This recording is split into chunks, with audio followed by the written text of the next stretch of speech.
one nation, under God, indivisible, with liberty and justice for all.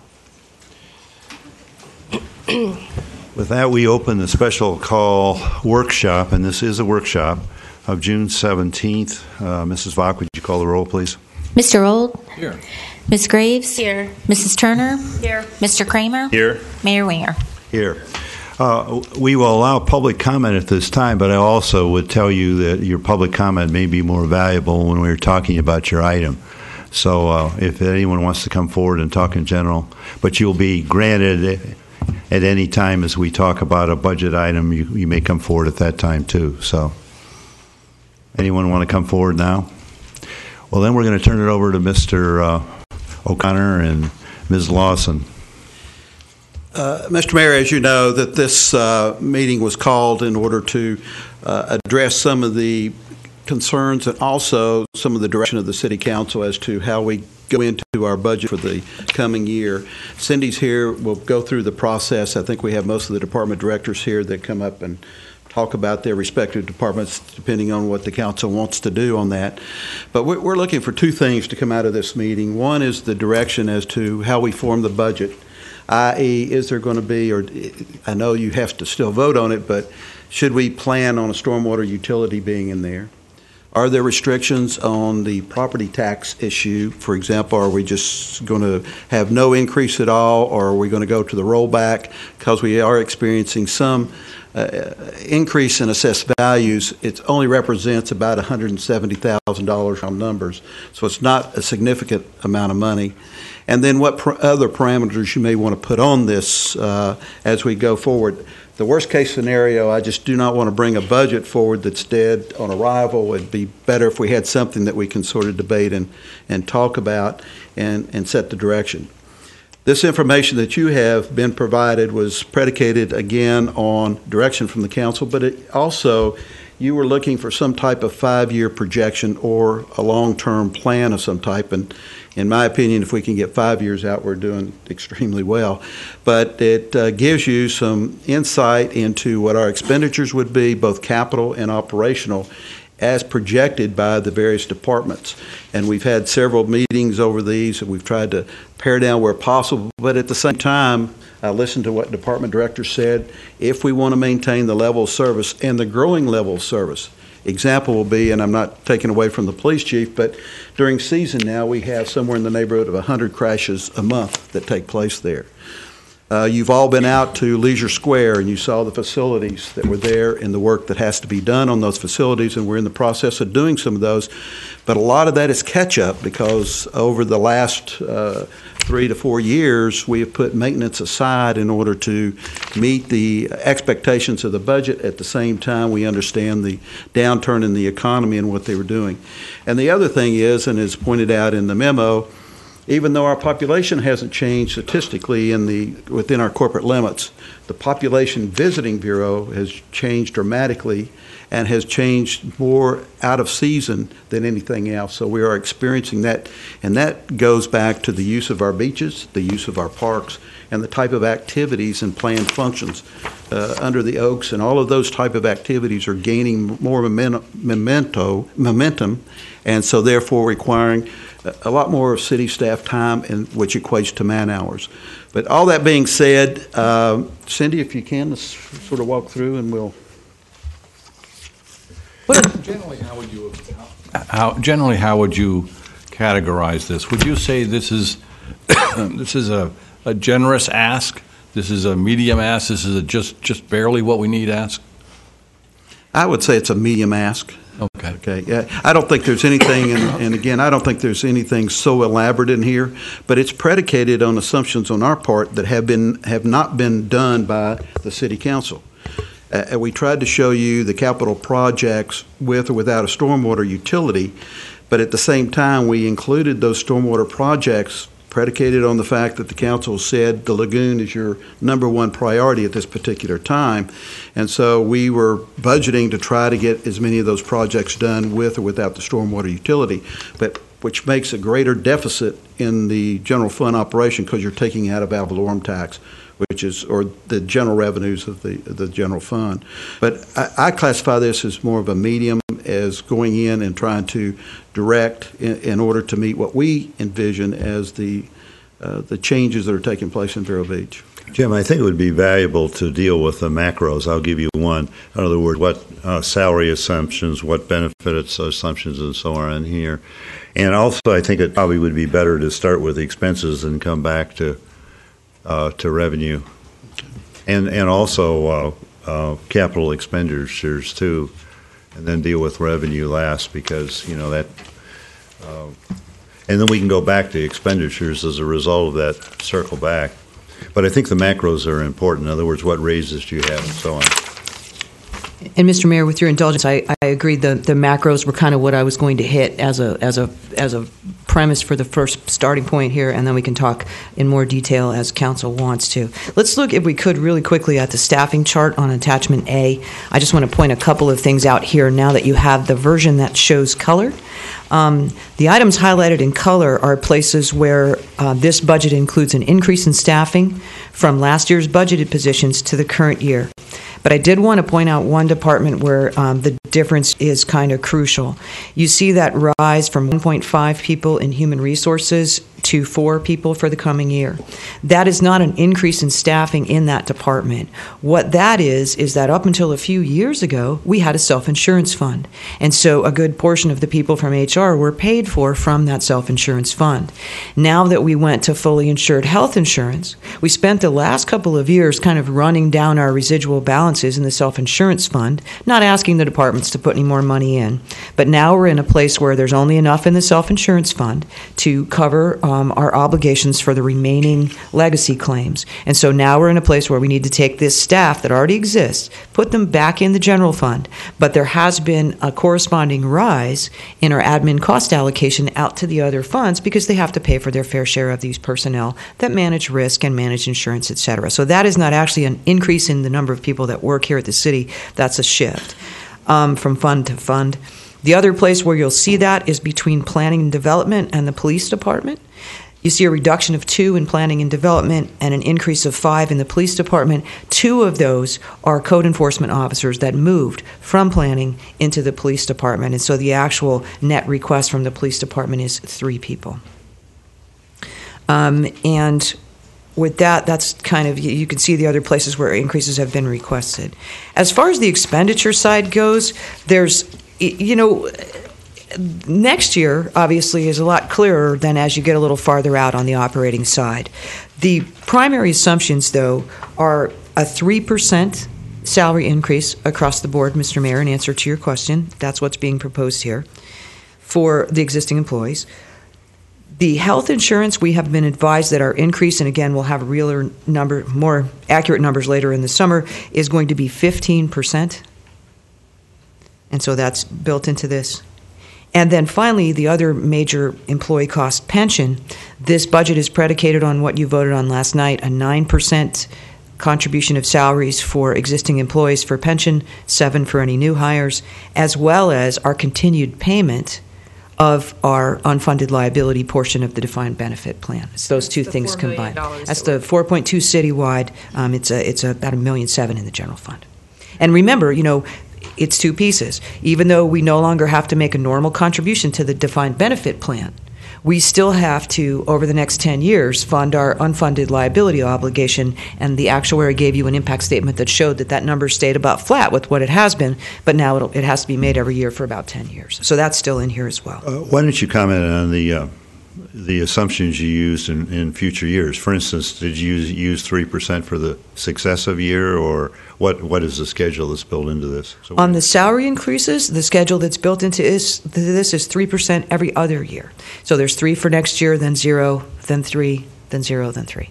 And how about the health insurance? Of course, that's almost impossible to know. The health insurance, because it is, I used a number that had a concrete source. Our OPEB actuary has a near-term and a long-term predicted rise in health insurance costs. His near-term for the next 8 years was 3%, and so I used his 3%.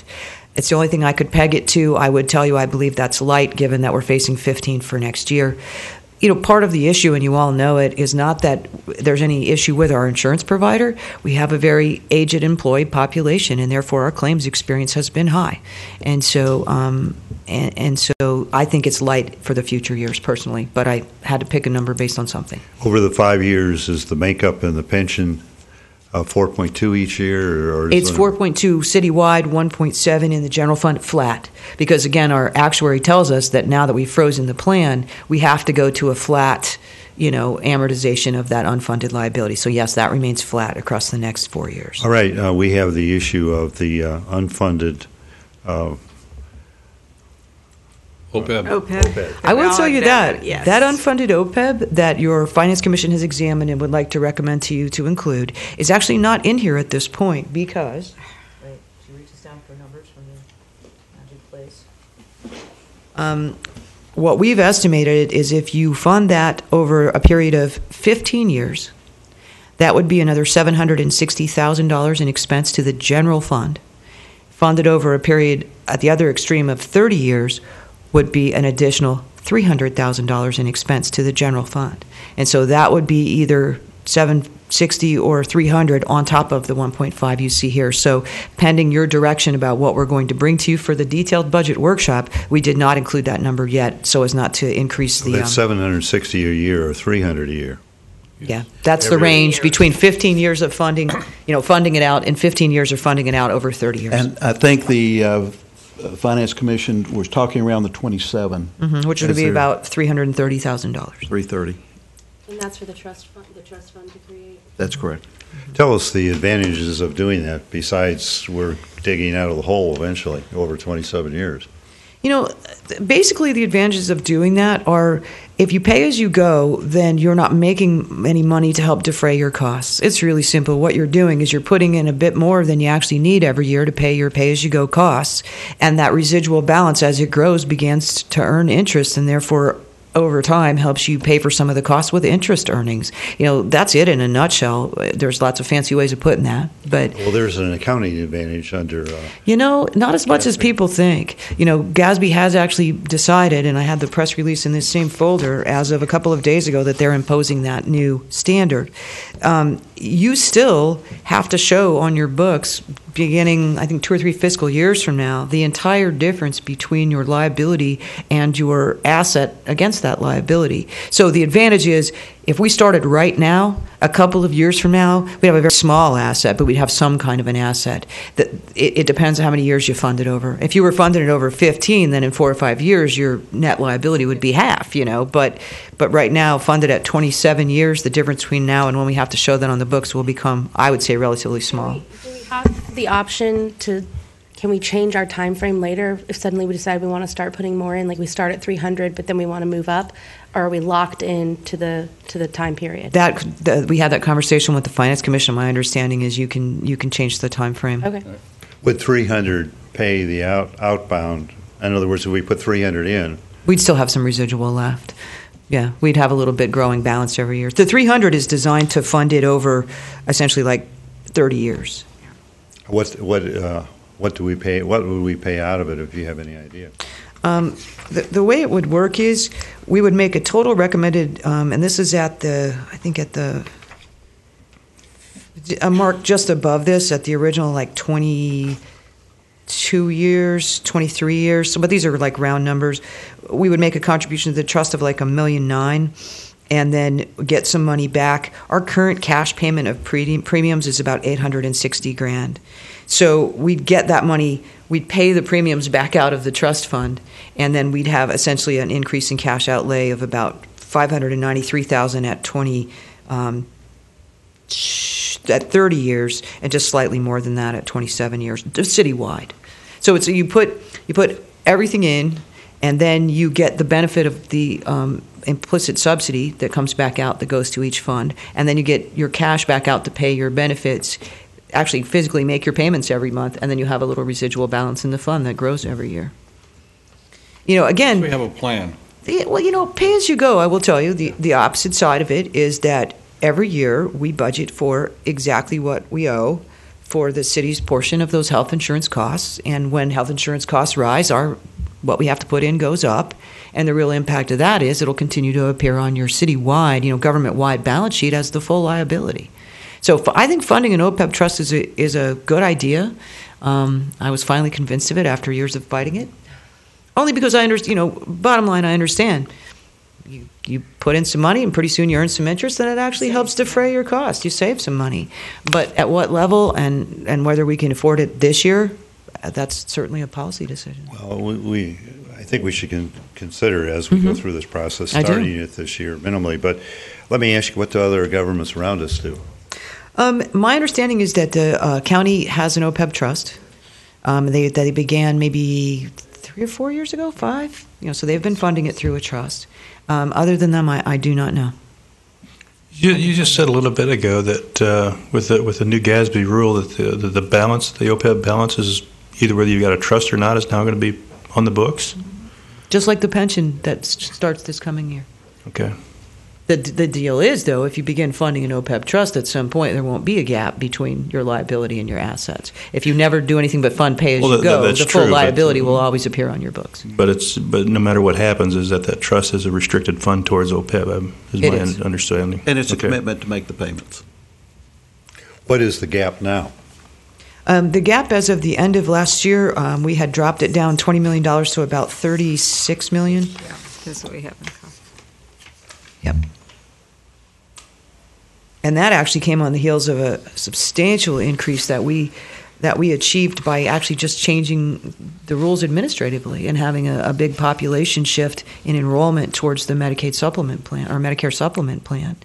Before, people didn't have to do that, and through a combination of lack of education or whatever it was, they stayed on the city's health insurance plan. The city's subsidy is a percentage of your premium. And so if you stay on the really expensive plan, we put in 50% of your premium, and that's a lot worse than if we can convince you to go to a much, much cheaper Medicare supplement, and we put in 50% of that. Because of the advantages to the employees as well as the advantages to us, it was like a rare win-win, where by doing that and having that massive enrollment shift, our actuary took that going forward to be a $20 million reduction in what used to be a $56 million liability. Let me ask this question. It may not be knowable, but in the pension fund over the last 7 or 8 years, we've lost significant ground. Actually, we've gained a lot of it back in the field. We lost significant ground in 2008. Yeah, and we gained some back last year. We gained a tremendous amount of it back. But with 7.75%, assumed return, you would always lose in the future. We've crossed over that bridge. But actually, that's not the case anymore. Because of the freeze, you have to assume 6 now. Yeah, great. I'm happy. But with that said and done, have we been losing ground or gaining ground in the OPEB? Actually, we originally, when OPEB first started as a pronouncement, it was like 2008 was the first time we had to show the liability. It was right around 35 or 36 million. It climbed to 56 and then went almost all the way back to the original levels with this one administrative change that we made. But that implies that So we've been holding our ground, basically. Yeah, well, we held our ground because of a change, but that implies it's going up over time. Over time, as health insurance costs rise, it would imply that it would go up. And again, your real solution is funding a trust. I mean, that's the solution. That's certainly your Finance Commission's recommendation, and I don't disagree with it. The question is, do we start that this year, next year, and at what level? Well, we can come back to it, but I personally would favor starting it probably at a minimal level because I think that's all we can afford to do. But their recommendation, and Mr. O'Connor is correct, was at 27 years, which would be about $328,000 to the general fund. oh, wonderful. So, but that's not in there, just so we're clear. That would make it $1.8 million and some change. As far as revenues go, the primary assumption that's inherent in this is no increase in the ad valorem tax rate, but I do show a modest 2% annual rise in property values across the 5 years. We actually, on our preliminary taxable value for this coming year, it went up a little over 4%. We don't have the certified yet. We'll have it next week. So I think 2 is, relatively conservative. So that's why you see a slight increase in the ad valorem taxes, but I'm not assuming an increase in the tax rate. One of the things you'll see in here is that our state sharing for next year is shown as being flat with the current year. This was one of the unforeseen consequences of the legislature's inability to adopt a budget, was that because they did not yet. The people at the state who do our revenue estimating have to have their adopted budget in order to give us revenue estimates. So we're hoping they'll get that done, and so are they, in the next month or so. I think they said in the newspaper today they got it done. It just cost us $50 million. But them getting it done and then the estimators taking that data and turning out the estimates, they're a few months behind. So I will tell you, with your indulgence, normally we would never make our own estimates. I will take the last 3 years average and just put our first draft of the budget based on an increase on the last 3 year average. That's all I can do. But for now, it's flat. The only other thing you'll see in there is a decrease in transfers from the electric utility. You haven't seen the whole budget yet, but the electric utility budget that we're going to present on the 13th of July is based on the base case scenario prepared by PRMG in support of Mr. Wright's conversation with you and the utility and the finance commissions. So I used their revenue estimates, our operating cost estimates, and Bill Harrington's purchase power cost estimates on the base case for next year. And as a result, the revenues are shown as being down from what was budgeted last year, and we kept the transfers at a solid 6%. So that's the reason you see the decrease. Yeah, but it's only down $140,000. Half your OPEB. And if the revenue is $86 million, and if the bill, just to use easy math, if the bill went down 10%, I'm not claiming it will. Don't get me wrong. It won't. We took the estimates from. Yeah, but my guess is your transfer is higher than it will be by the time we get done redoing it. No, but actually, remember, this is down from last year's budget. Last year's budget was done before we had real numbers for last fall. And so last year's budget looked like it would have been a rate increase, but it ended up, we budgeted that, but by the time we got to October, we didn't have to have a rate increase. We held it constant for the whole year. So really, you're not comparing last year's budget to what you're going to get when you achieve these savings. You're really comparing where we sit now to what you're going to get. So it's not twice. I don't know if that really made any sense. This is the first time, here, let's try it a different way, that we've actually prepared an electric utility budget with some really good information about what we think costs are going to be next year. Calculator, divide 5.5 million by 0.06%. That'll give you what your assumed revenue is. Actually, I have the revenue estimate right here. Okay, well, that's fine. I can't do that in my head. 3.3 million? Excuse me. No, it'll come out 80-some-odd million. But I can't do it in my head. The revenue estimate is 90.7 million. Yeah, but the odds of it being 90.7, if we're successful in what we're trying to do, it's going to be less than that. It is absolutely, that's what I said earlier. This is predicated on the base case, on the business as usual status quo base case for next year, because that's where we sit right now.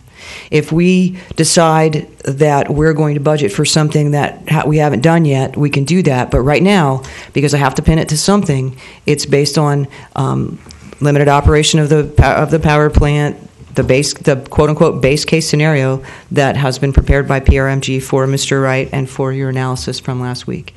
If your direction is you want me to adopt a budget for next year based on one of the other two scenarios, either the $50 million penalty, et cetera, or the November 25th, I'm happy to do that. But right now, it's the base case scenario. Well, I just caution you, I don't think we'll ever have a transfer at 6% of 5.4. That's all I'm saying. Well, we can cross over it later, but I don't think it'll be. Although, because you have $91 million is what you're assuming your revenue to be, and it's only running 88 or 87 now. So, and it's going to go down. It's running up there close to 90, but it will go down. What we normally do is we do not true up the transfer. Okay, so we budget for a transfer of a certain size. We make 1/12 of that every month, and we don't true it up at the end of the year. So what will really matter is whatever direction you give us as to what you want to see for an adopted electric utility budget for next year. Should we adopt the base case, or should we adopt some other scenario? And whatever scenario we adopt, that'll be the revenue numbers that I put in. So that's what we're looking for. July the 13th is what electric utility budget would you like for us to adopt for next year? I think you have to stay with the base case at this point. Or it doesn't, whatever your direction is. We won't know on July 13th. No. Which is why we'll bring you the base case on July 13th. It'll only be a portion of a year anyway. I mean, exactly. nothing's going to. It's not going to go into effect for a while. Yeah. So if, with your permission, I'll bring you the base case budget on July the 13th. That will be your starting point, and then we can do, as you've pointed out, Mr. Mayor, we can make changes to it, up or down, depending on what we think might happen and when we think it might happen next year. And yes, that would affect the transfer. If we hold it at 6% and we lower costs and therefore revenues, then that would go down some more. But it has already gone down some as a starting point. Oh, excuse me. The other thing you see in there that we're sort of phasing out is we've got, for 4 more years, for lack of a better word, a return of premium that we are giving all the funds from the health insurance fund that, again, used to be self-insured, is now fully insured. We had a residual balance in there. And so proportionately, based on the number of employees, we're giving each fund a return of premium for the next 4 more years of about $297,000. The other thing that you see that I think is a big impact on this 5-year is the end of that debt service down at the bottom of the page. We've got 2 more years on that. Those are some very old capital projects loans from Sunshine State loans. The golf course, some of it. No, the golf course is in a different fund. These are really the general fund's portion of some refunded bonds from Sunshine State loans for some kind of capital from years ago. So that'll be of benefit to the general fund there a couple of years out to the tune of about $700,000. Yeah, the Dodgertown is over in being paid from the 1-cent sales tax money. So as we've discussed, that's competing for your capital project money, not the general fund money. As far as the capital goes, we've broken, as the manager pointed out, the stormwater projects separately, just to kind of facilitate a discussion about the stormwater utility and whether you'd like for us to bring you a budget that's predicated on having one. I mean, clearly we put all the stormwater projects into that separate page, that very last page. You can't, at this point, know what kind of a stormwater fee or assessment you might levy, if at all, because it'll be into the fall before your consultant comes back and gives you proposals, et cetera. But if you want to budget for it, break it out separately and then wait to see how much revenue you really plan to generate. We can always amend any stormwater budget we create accordingly. But well, I mean, you're assuming here in 5 years we invest $5.2 million, which we need to do, but we may not be able to do it in 5 years as much as I want to. Exactly. So your consultant may come back and say, with this kind of a fee, you could generate $500,000 a year, and you may be happy with that fee. But at $1 million, you might not be happy with that. And so what I'm saying is, if you want us to carve them out separately and make some kind of an assumption, we wouldn't actually launch off doing all those things until you actually created the stormwater utility in the fall or the first part of next year. If you don't do that, what happens is the stormwater problem takes money out of the general fund. And it's subject to other Competition with other projects. So I think we're on that road. We should stay on it. I agree. Well, we can just carve it out. I mean, it has its own revenues. Yeah. And its own expenses. Let's And it has just its own carve it out for projects. budgeting. Yeah, it has its projects, and which implies, though, if for some reason you didn't do the stormwater utility, all those projects would go by the wayside.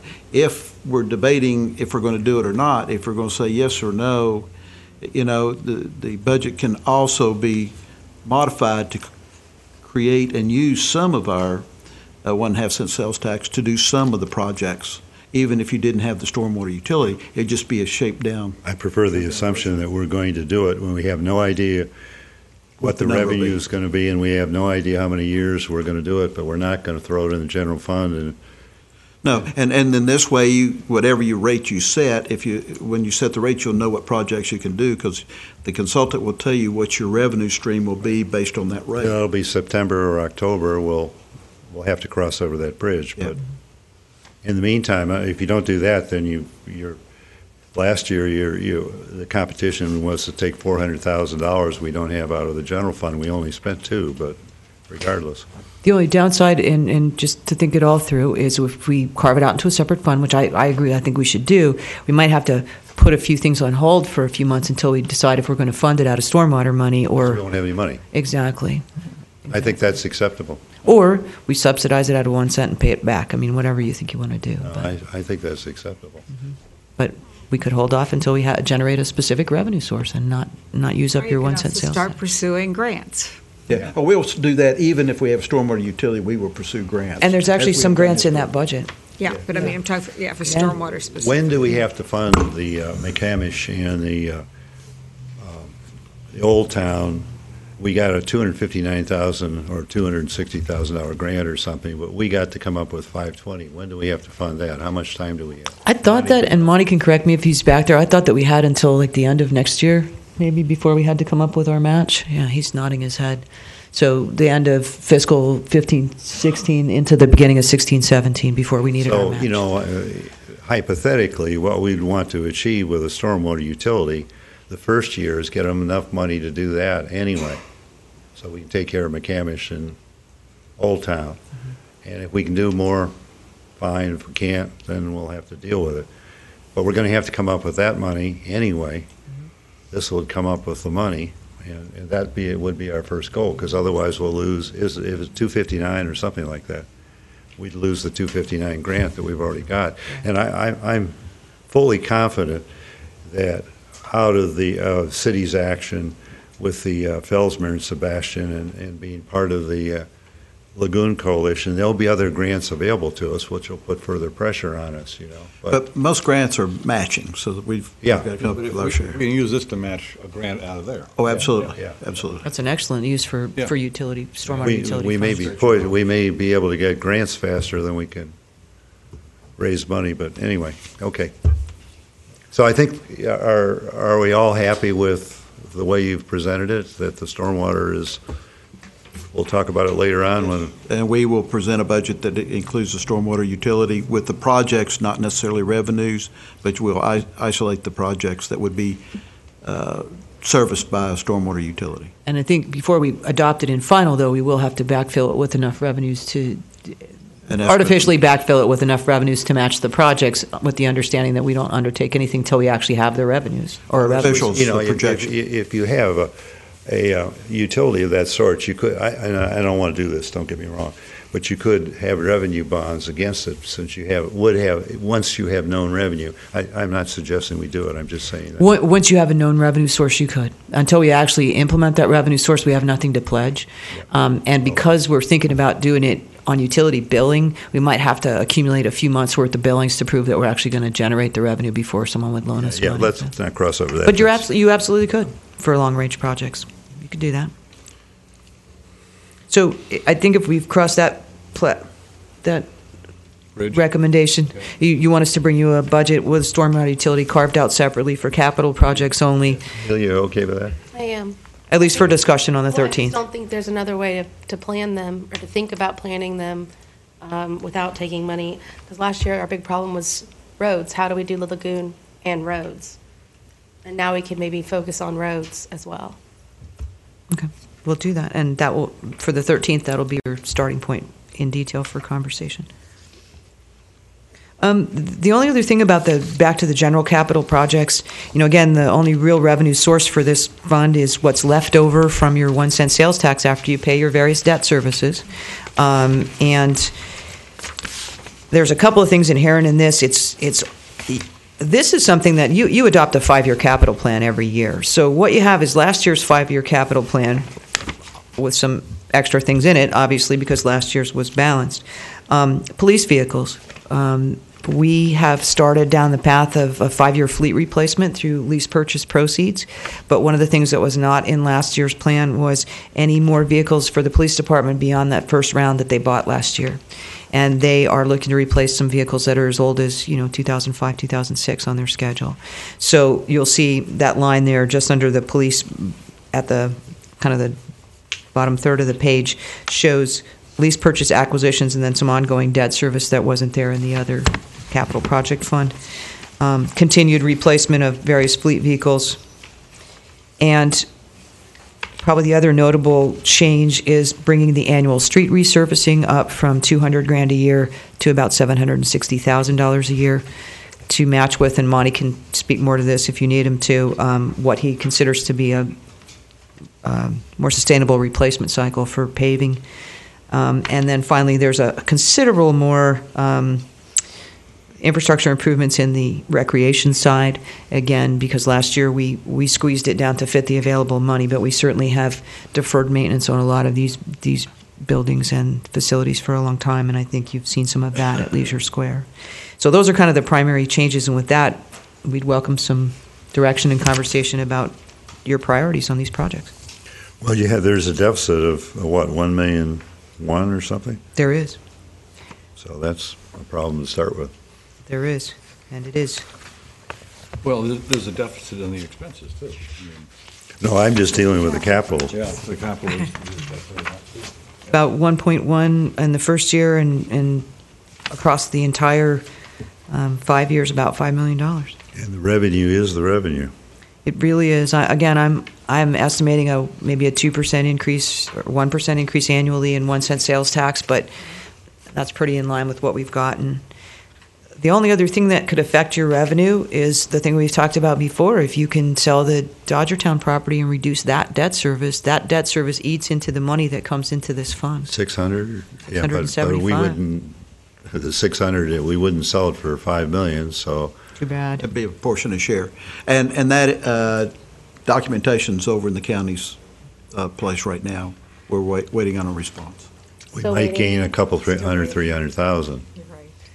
Would help. That would help, yeah. Help a lot. That's a continuing extended Of course, cost. somebody might build something there we can tax. That would be. That'd be nice. Which would help too. Just out of curiosity, we still have the 34th Avenue Bridge replacement. I mean, which that's just the huge expense in there.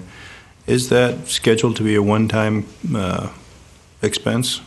Yes, and if you look at the revenues, it's substantially funded by grant revenues. About 3.1 from grants, and then another 800,000 or so from borrowing. This is one of those things where it's such a long-term improvement with a long-term useful life that we're proposing to borrow the other 800 and some thousand.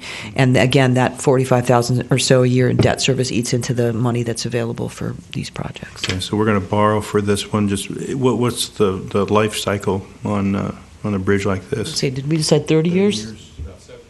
75 years. 5 years. We weren't going to Really? do a 75-year borrowing, though. We were going I to go with assume- well, we're going with like 30. I assume we're not doing. But the big number was the grant from the airport, so it did help us, Right. sort of the cooperation of the two departments. If you look at the revenues at the top of the page before that, you'll see that grant at the very top coming out to about 3.3 or so. And then a little farther down, see that proposed borrowing, 840 grand, that's the borrowing, yeah. The borrowing right above it is all of the lease vehicle purchases, not the debt service, but that's the money we borrow to buy the vehicles, and then we have a debt service line item going. Well, we have to balance this, don't we? We do, and again, we balanced it last year. We balanced it last year, but understand that it was balanced with $200,000 a year in paving and a substantially lower amount spent on recreation and no police vehicles going forward. And reducing stormwater, too. And stormwater was at about 100. It's gone now, so that's why we did that. But there were no police vehicles for the next 5 years when we balanced it last year. What's the life cycle of the police vehicles? How many years are we doing the lease for? We're doing 5-year leases for just all of them. They actually have proposed keeping them for like 6 or 7. Right. But more importantly, right now what they're looking to replace are things that are 2005, 10 years, 10, 11 years? 10, 11 years. Have you That's what seen they've some been. of them? The trunks are rusting off. I sat No, behind one of the lights. I've seen them all. I'm Yeah. I'm looking at these numbers and seeing that in the future, if we're on this type of a cycle, does the amount kind of go down? I mean, if we lease these things out for, like you say, 5 years, we use it for 7. I mean, is it financially more viable to go that direction than to buying them outright? It might be. It's not really that much of a bubble effect, because now what we're trying to do with both those and with also the general fund ones, and if you look down here you see it, is get them on a 5-year cycle and then keep them on a 5-year cycle so that essentially your debt service rises to a certain amount, and every time a debt service drops off you replace it with a similar one, and you end up with kind of a level funding. What we've done in the past is buy them cash, keep them for way too long, and then have a bunch of them fail at the same time and then run out and spend a bunch more cash. If I remember right, our idea on that was to cut down on maintenance. Correct. Okay. We save in And other keep 'em- places. keep 'em- okay, Fuel costs? right, I mean, And reliability of the equipment, which costs you man hours when it goes down. right. so we really sort of we get on the right cycle, and then we sort of reach a level on that debt service, and then it becomes essentially a little bit perpetual. The only thing that helps, and you can't see this yet, you'll see it in the next first year or last year of the 5-year, is that pretty soon when we sell these vehicles after we've only had them for 5 years, we'll get some decent money for them, and there will be some revenue to offset the debt service payments and the purchases. Right now, when we sell them, it's not even worth putting a budget line item in here for selling a police vehicle that's 11 years old and has 150,000 miles on it. I mean, so hopefully, as we move through this cycle, you'll start to see some reasonable revenue. Why you see that drop to 300,000 in fiscal year 1920? No. You know, I mean, I think we bought something like 6 last year, and we have something like 50, high 50s, 57 or something. We bought on the police vehicles. We did 12 last year. 12 last year, but my point is 12 out of 50s, high 50s. I mean, we have to buy police vehicles. It's not optional. You got to have a backhoe. You got to have a garbage truck. You got to have a street sweeper. We're leasing that, correct? But you know, you look at this. I mean, the roads to some degree are discretionary. Let me ask you about this traffic light. Can it be put off a year? I'm kicking the can down the road just like the bad guys. The bad guys. But you know, it's 200. Yeah, it's replace traffic signals. It's $250,000 each of 2 years. I'm seeing yes, but just pushing it out 2 years doesn't solve your overall problem. I mean, you can't have a negative number at the bottom of this page across the 5-year span. You want Monty to tell us about the signal light and what it is, or? I have a question too, because I'm looking at the public works for the 5 years, and I'm not seeing anything even looking like we're going to talk about doing traffic calming on State Road 60. And I know that the state is planning on repaving that road in, is it 17, 18, or? No, I think it's. I think it's outside of this. It's outside of this. It's outside of the 5 Okay. years. I think it's more like 7 or 8. Join us. Hi. We don't have any capital for traffic calming there, but we do have some money in expenses this year to allow us to do the lane reduction permit that DOT suggested that we do and have in hand, so that when they did do their next paving resurfacing project on State Road 60, we would have that in hand, and then we could incorporate a lane reduction if the council chose to at the time to do that with that paving. The reason for doing that at the same time you do the paving is all of the incidental cost of the striping and the paving will be borne in the state project. Then if the city council as a policy decision wanted to do some of the more elaborate stuff like bump outs at the intersections to create shorter distances for pedestrians to cross, that could be then added as a capital item. And I think that number was about 600,000 more to add to the overall project cost of that. So that would be the portion that we would have to pay for the additional stuff, whether that be the bump outs, landscaping, different colored pavement, or those kind of things. And what's the schedule for the state? They haven't given me an exact yet. State typically looks at about a 15-year cycle on repaving those roads, as opposed to the number that we've used this year to develop that 760. We used a 25-year cycle for our city streets. We tried to do lower, but the number kept going up with the more recent paving costs that we got. So I would guess it's somewhere in the 7 to 10 years out there. I've asked them an MPO, they haven't given me a definitive. What they'll come out and do is a pavement evaluation of the condition of the surface, and then they'll plug that into their program based on that. So we just need to do lots of driving back and forth on State Road with heavy 60. vehicles. All right. Gotcha. Rumbling fire. Let's make sure everyone's going on State Road 60. The traffic light. The traffic light is one. That signal at 26, because the span's so long, you'll start to see that it looks like it's deflected at the very end. We're watching it. It hadn't gotten any worse.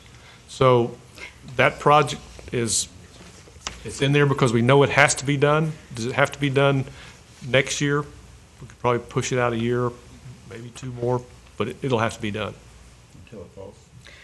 Let's not wait until, It falls, as we've Of had. course, if you could push it out to 18, 19, 19, 20, it would help level the whole thing. I'm not saying that's a good idea, I'm just saying. Because, the deficit in 1920 is $4,019,000. Next year it's $1,153,000. So The only thing you have to keep an eye on too, but this can be fixed, is the cumulative deficit. The ending fund balance can't be negative, but if you push it out a couple of years, then in those out years we could also take, say, for instance, the street resurfacing and dial it back to $200,000, and you know what I mean, and to see what happens a couple of years from now. I mean, this is a 5-year plan, and if your focus is the next year or the next 2 years, we can always make adjustments accordingly, and then just keep dealing with it each year as it arises. But you can't make it. You can't make the overall deficit go away by just shifting within what we have here. Monty, we were asking earlier, the last time we did this, does each road get treated the same? That is, does each road get repaved on the same cycle, or is it some roads on one cycle, other roads on another cycle? They're all based on, we do a pavement rating every 2 years, Don? Every 3 years. And we have a consultant that does that for us, gives us an objective score of what the road's condition is. And then we look at those and try to do worst first with those. And with this replacement of the 16th Street culverts, is that near Leisure Square, those culverts? Because right in front of Leisure Square, on that section between 27th and 43rd, it is rough going on that road. I'm sure some of them are in the 30 avenues, but I don't have Okay. that with me. Okay. There's only, I think, 2 left, 2 crossings along there. that Yeah. we'll have Okay. to maintain. And that's actually in the current year budget, Right, okay. which is a balanced budget. Now, Don, you said that are under our responsibility. Are there others that somebody else has responsibility for? Those drain our subdivisions, our side streets, that then drain under 16th Street into the lateral ditch on the south side. That's why they're our responsibility. The 16th Street drainage for the street is the county's responsibility. But in the future, anything like culverts would be under the stormwater. That's correct. Utility. That's correct. Just, I was going to say, I know some of my colleagues are familiar with the term culvert, that it is handling stormwater. And if people want to take a look at, go by near St. Helens Church at 23rd Street right now, it's a big project we have a contractor doing. They're paving this week. They replaced the big ditch in the lateral, or culvert in the lateral E ditch. So those types of projects are the ones that we'll be doing. And you make a good point, because you'll see in this budget, the 14-15 still has some projects labeled culvert, et cetera, and then the out years of this plan, they were all gone from here and over in the stormwater utility. Just want to clarify. Last time we were talking about the traffic issues on A1A and 17. Is that's beyond this time frame? Yeah. Yes. And those would be more regional type projects that we would get involved with in programming through the MPO and trying to get capacity enhancement dollars from those kind of sources. one item, if you look at the cumulative deficit, it's 2.6 million. 900, well, not quite 900,000 of that's the firearms range improvement. About a third of it. That is correct. We have a firing range, for those who don't know, and we have been using it for many years. We have a considerable amount of lead that's into the hill there, and in order to be able to use the facility at times that can generate where we, for example, don't have to pay overtime and some of these other things, it would help us to improve that range and to clean it up and dress it up to be a real firing range for police officers. The chief would be very happy to address it, I'm sure. Well, the question is, can you use Brevard County, or are there other places you could go? We could, but it takes the man hours. But David, do you want to address the? Because we would be paying for the travel time to go to the other places, correct? Sure. Yes, it's man hours. The airport. Good evening or afternoon.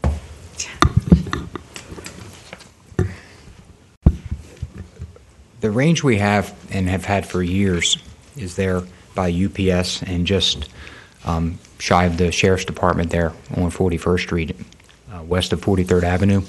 It's our canine range as well. We also have the firearms handgun and a rifle range. We have a classroom there. That's where the PBA house is. We also have a CRT or SWAT obstacle course as well. We have been very limited in using our ability to use that range in the last several years because of the growth around our range. For example, the county utilities just north of there. We had an unfortunate situation several years ago where a round left the rifle range and went toward the facility there in the county, and that was a concern, understandably. We addressed that. I actually was specifically involved in addressing that with the county and working with them. And what we did from that, unfortunately and fortunately, because of the employees with the county, is we've only been able to shoot at the range at like 3:45 or 4 p.m. or later, and that's when the employees get off work. So you can imagine in the wintertime or the seasonal months when it gets dark at 5 o'clock how much time we're able to shoot. Now we have to qualify mandatorily. You can imagine police officers qualifying each year. A couple times a year we do discretionary shooting. We have CRT training, those kind of things. And to try to do it in an hour's time is very difficult. The berm that's been there for many years, we just got a quote from a company out of Tampa just to get an idea what it will cost to de-lead that berm and take the lead out. It's about $38,000 alone. But what we would like to do, and we actually also are working with having the NRA make some recommendations as well through an agreement, but we would like to make our range where we can shoot anytime that we would like to or need to, or train anytime.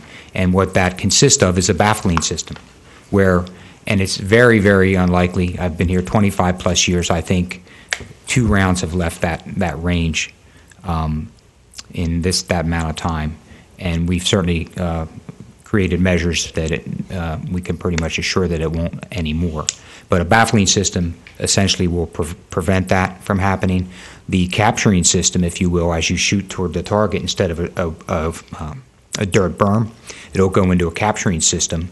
It'll capture the lead, and we will be able to save that lead and move it on that way instead of going into a dirt berm. So there's a range just like we're proposing, similar. Again, this is initial stages, but in Hernando County.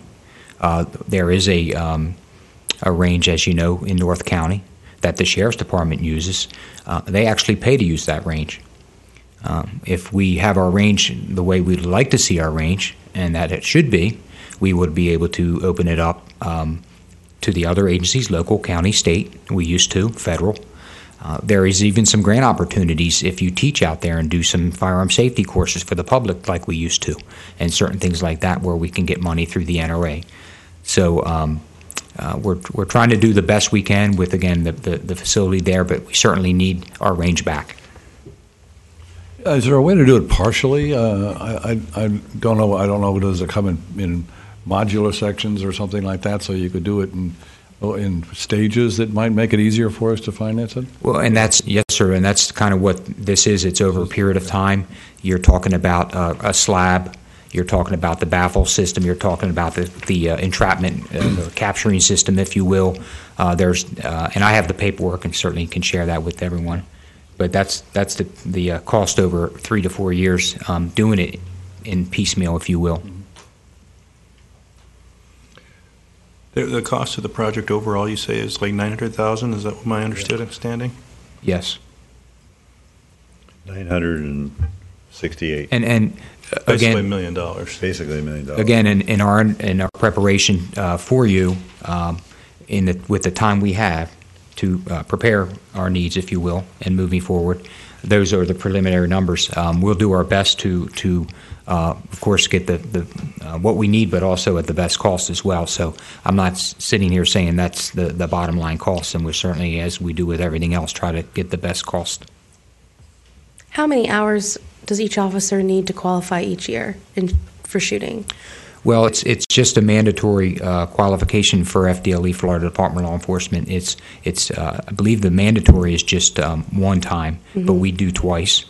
In all honesty, we try to go above and beyond. I've mentioned that for years with our training. not just firearms, but we do more because when you have to react and respond, you reflect on your training. And if you can imagine, if you go to the range once and shoot 48 to 50 rounds as a police officer a year, that's just not enough. But I believe just the minimum mandatory is one time. And and then when there's an officer involved shooting, are the training records pulled of that officer? Without question, again, with any type of training, use of force, high liability, driving, what have you, firearms, we have everything's documented. The amount of times we're there and what we do, the instruction, we have a syllabus. And yes, if there's an incident where someone wants to find out what happened, of course, an attorney, what have you, they go and reflect back on training and how much and what was received. I guess what my point is, $1 million seems like a lot for a firearms range, but I could imagine that a lawsuit could be a lot higher if we don't have proper training. It could be. And your question, that's a lot of money. There's no question about it. We've literally have done zero to that range in many, many, many years. How much does the sheriff's department spend doing it the way they do it, or how much would it cost if you did it the same way? I don't know the cost that they pay for the North County range. I can tell you again, it's not their range. They're limited, probably based on their schedule and when it's available, that kind of thing. I do not know the cost, sir. I can find out. So is it usually like a fee, and then also their cost of paying their officers travel time to be there? And again, the fee times a couple hundred employees to include probably corrections potentially as well. So again, I could get that cost. I don't have it. Then the hours that they let train, don't they restrict?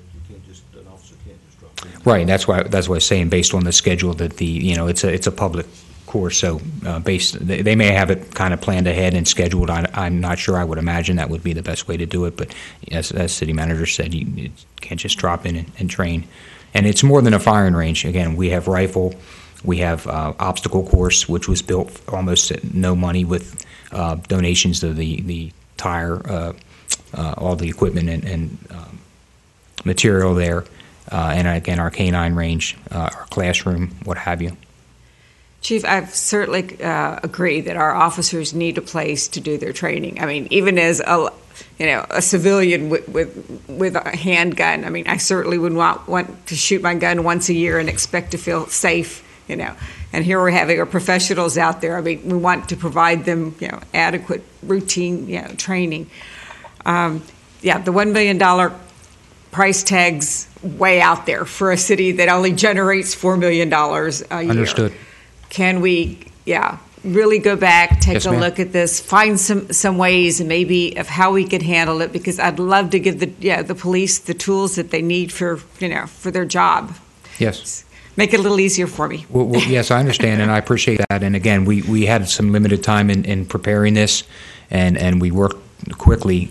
You can imagine sometimes the time that takes people to get back to you.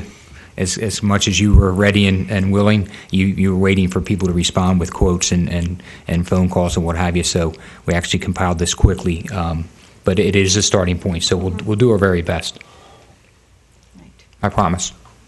I do like the idea that the public could go there and start doing handgun license training and all Absolutely. of that, because then there's a buy-in that their tax dollars they're getting to use the facilities as well. Absolutely. And again, I had one-on-ones with, and I can talk about that during our review as well. But one thing they truly ask for, and I appreciate that, is training, and we've done that. We actually have a sergeant that's over training. We do in-service training. We train, and that bodes well.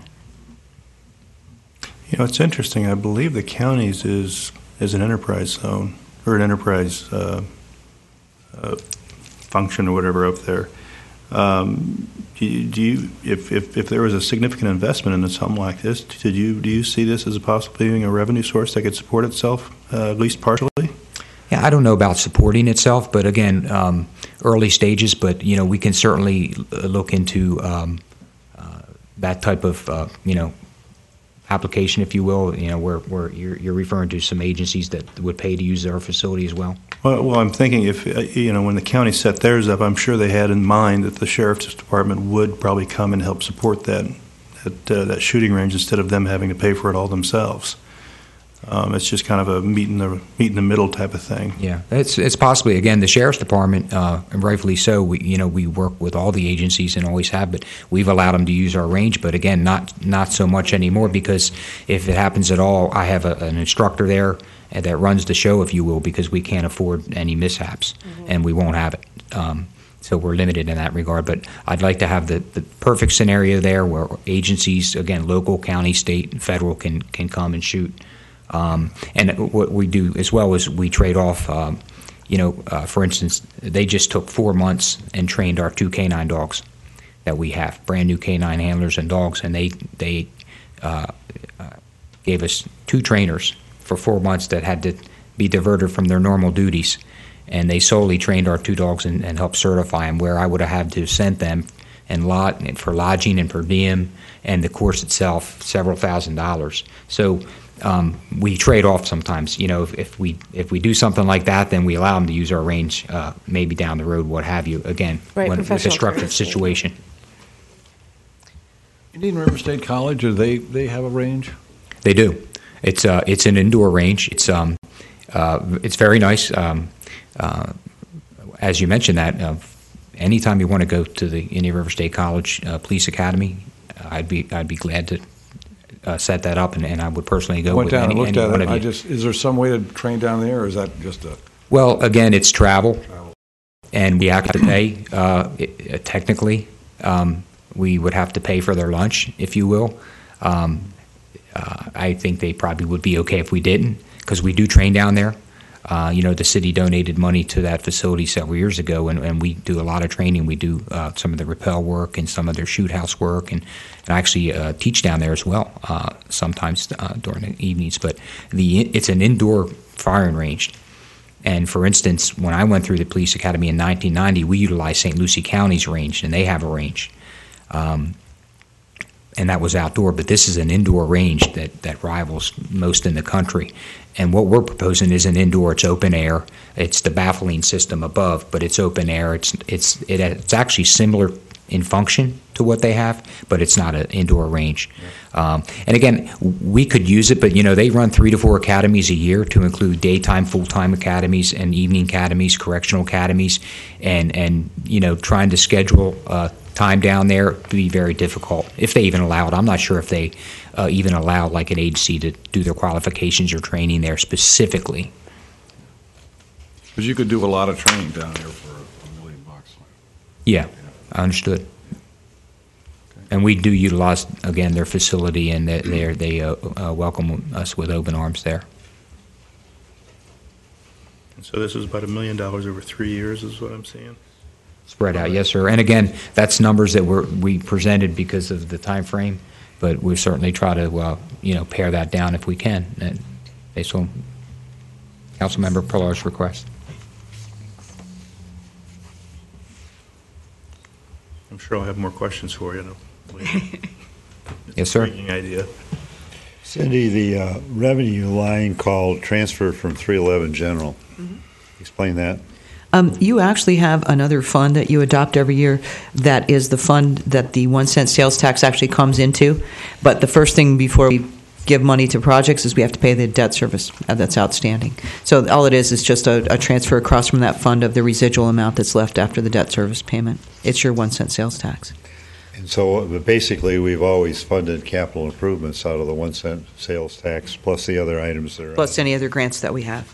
Yeah. Right now, you have, for the next couple of years anyway, you have some debt service for, you have the interest only on one of the Dodgertown properties, and then you have 2 other pieces of debt service, all of which accumulates up to about $800 and some thousand a year. Starting in 17-18, that goes down a bit, and the interest only on Dodgertown becomes full principal and interest at about $663,000. Where is that on here? That's not on there. It's in your Fund 311. Here, I'll give you a copy of last year's 311 so you can see what you got. Can I digress for just a minute while we have the chief here? I just Go ahead. wanted to ask him about the increase of personnel in the police department. I know Ms. Lawson had said that we had a couple that were code enforcement. Can you tell me about the other positions you're looking for? Yes.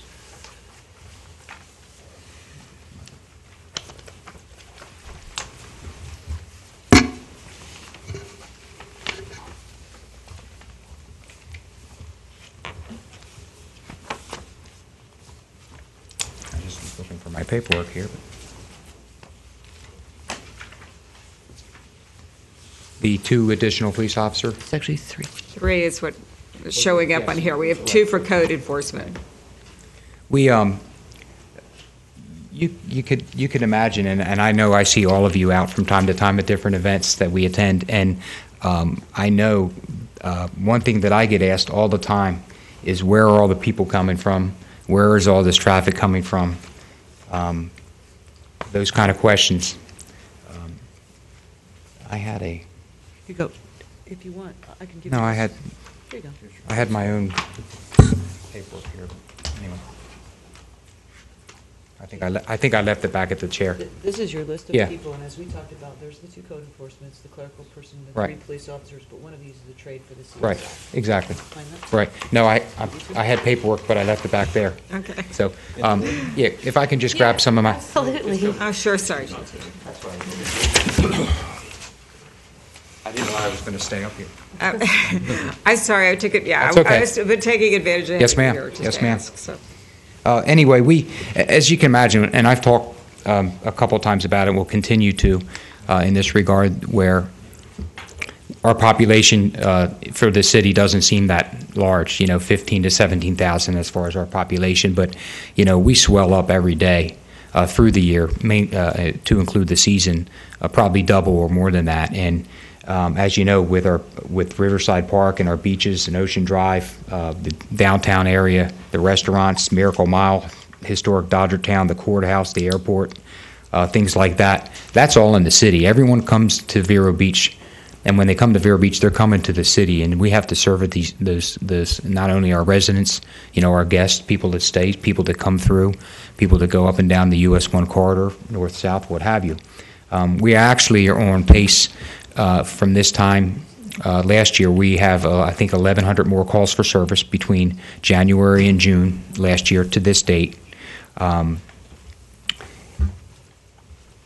So, again, in regards to what we police and the number of entities that are here in the community, you can imagine, and tell me if you believe this is unreasonable, but if you have 2 officers on the beach side, and our beach runs from Castaway Cove north to Silver Shores, and of course that's Oceanside District, A1A, and all the residents, all the beaches, Riverside Park, Humiston, JC, what have you. If we have 2 officers over there, which we want to have, and then you have 2 officers in town from the tracks east to the river, again, that's US 1 corridor, all Kmart, Miracle Mile, your homes, your businesses, what have you. And we all know that we've annexed the area where Sumo House is. We're talking about the area where Taiwan Express is for New Cumberland Farms. I read in the paper Moe's Southwestern Grill is coming where Denny's was. Potentially another restaurant in the Kmart Plaza. Potentially annexing the Cumberland Farms on 43rd Avenue, 2 new craft breweries here in the city that they're looking at. So we're growing as much as people think we can't grow. We're growing. The county's growing around us, and we have to service all those people. So getting back to our personnel, 2 on the beach, 2 between the tracks and the river, 2 officers from the tracks west, again, State Road 60 corridor, your shops, your businesses, your residents, the airport. That's not unreasonable, I don't think.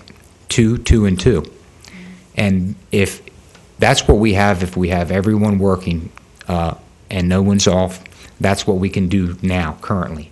We have 5 officers, a corporal, and a supervisor. So we can have those 6 officers go 2, 2, and 2 with a supervisor.